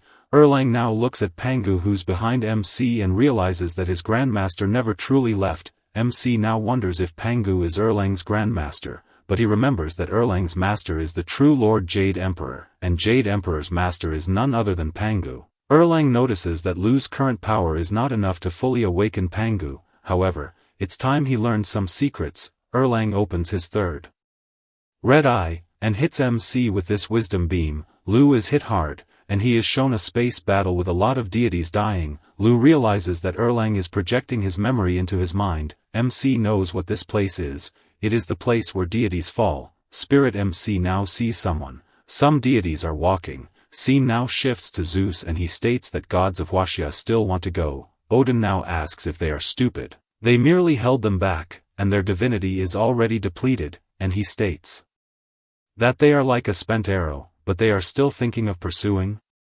He asks. Jehovah now appears and tells them that God loves mankind. Zeus calls it bullshit and tells Jehovah to go with them and stop spouting pleasantries here. Jehovah now states that he must also protect his people. Zeus tells him that he just doesn't dare. However, how could Zeus not envy their courage? Now the memory shifts to Huaxia deities and they have a feeling that Pangu is about to awaken. And this golden guy states that he is that one. After all, even by merging the wills and remains of deities, truly awakening him is exceedingly difficult. This golden deity starts channeling and states that it doesn't matter, even if Pangu hasn't fully awakened, they are strong enough to deal a heavy blow to these otherworldly visitors, so he raises his arms and starts summoning. They are basically fighting on the moon. This female deity just cannot bear to leave these people, who are like her children, as she watches the earth. This sexy deity doesn't know if she'll be able to return once she leaves. Now someone asks if they are tired.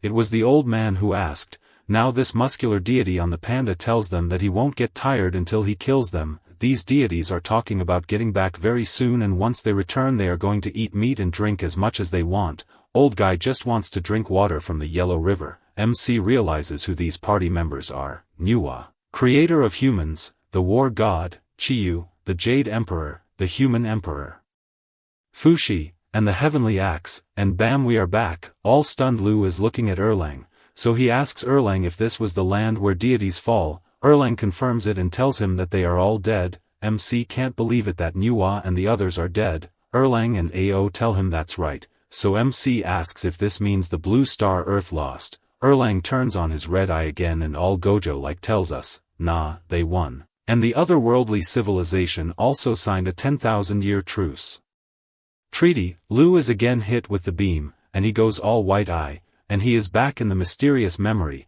There are some fourth dimension beings and some dead Gundams floating in the space. These dark beings are staring at their broken ships. All the Huaxia deities are dead, but then a hand came forward, shouting that when heaven and earth were covered in dust, Pangu wielded the giant axe to strike down the injustice. Next chapter starts with Lu witnessing Pangu beating the living shit out of these otherworldly beings and their robots. MC is amazed by this giant Pangu, and bam, Lu is back, standing in the arena. He realizes that this is the fundamental reason why Huaxia's civilization declined so much. He now bows and thanks his ancestors for protecting Huaxia and the human race. It's precisely because they dared to be pioneers that they can live in peace for generations. Erlang now tells him that they all are the survivors of that battle, so they are fortunate enough to witness this. Now he states that what truly caused the deities of Huaxia to completely dissipate was the long-lasting, protracted conflict between Buddhism and Taoism. Erlang thinks about something but states that there's no point in discussing these old matters. Now he asks Lu, why did he awaken them? MC gets a bit angry, and tells them that this is the mythical arena, a battle that determines national destiny, and Huaxia is about to face off against Tianzhu, and to defeat Tianzhu, Lu summoned them, and that way, they can strengthen Huaxia's national destiny. Erlang realizes that it's those insidious and cunning bald donkeys. He's ready to deal with them, and he understands that the way to obtain incense has now changed into this battle format. Now it's time for Tianzhu to summon, but wait, it's not the big monk who's summoning, but it's the little demon monk. This little bastard summons a bunch of Indian deities to choose from. They have a big selection to choose from. It seems one deity has already been decided. Others can't believe that this little bastard actually awakened Shiva. These Indians start bowing. They are grateful to Mahadev, because this little monk can actually see the true face of Shiva in his lifetime, and so now they have no regrets in this life. Huaxia's city lord is angry that Tianzhu summoned one of the three main deities of their pantheon. He's also known as God of Destruction. Huaxia's elder can't believe it. City lord knows that Shiva belongs to the supreme level. He is stronger than king level. Huaxia's audience knows that Shiva is very strong. He has a position of overlooking others deities of Tianzhu. Waifu wonders how Lu will respond to this, and bam, all three have been summoned.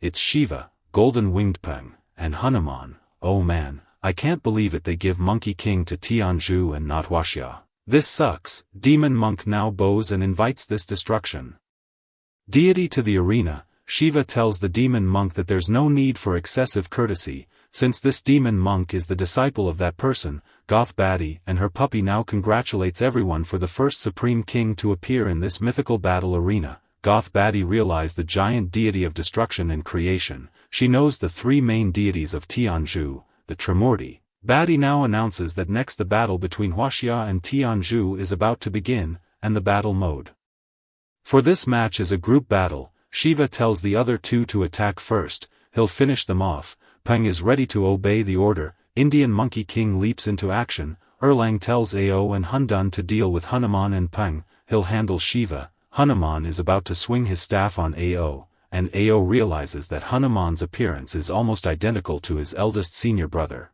But this monkey has bare chest and lewd posture, so Ao will deal with him, so he equips his dragon swords. Ao parries the attack from the monkey and tells him that he'll be his opponent.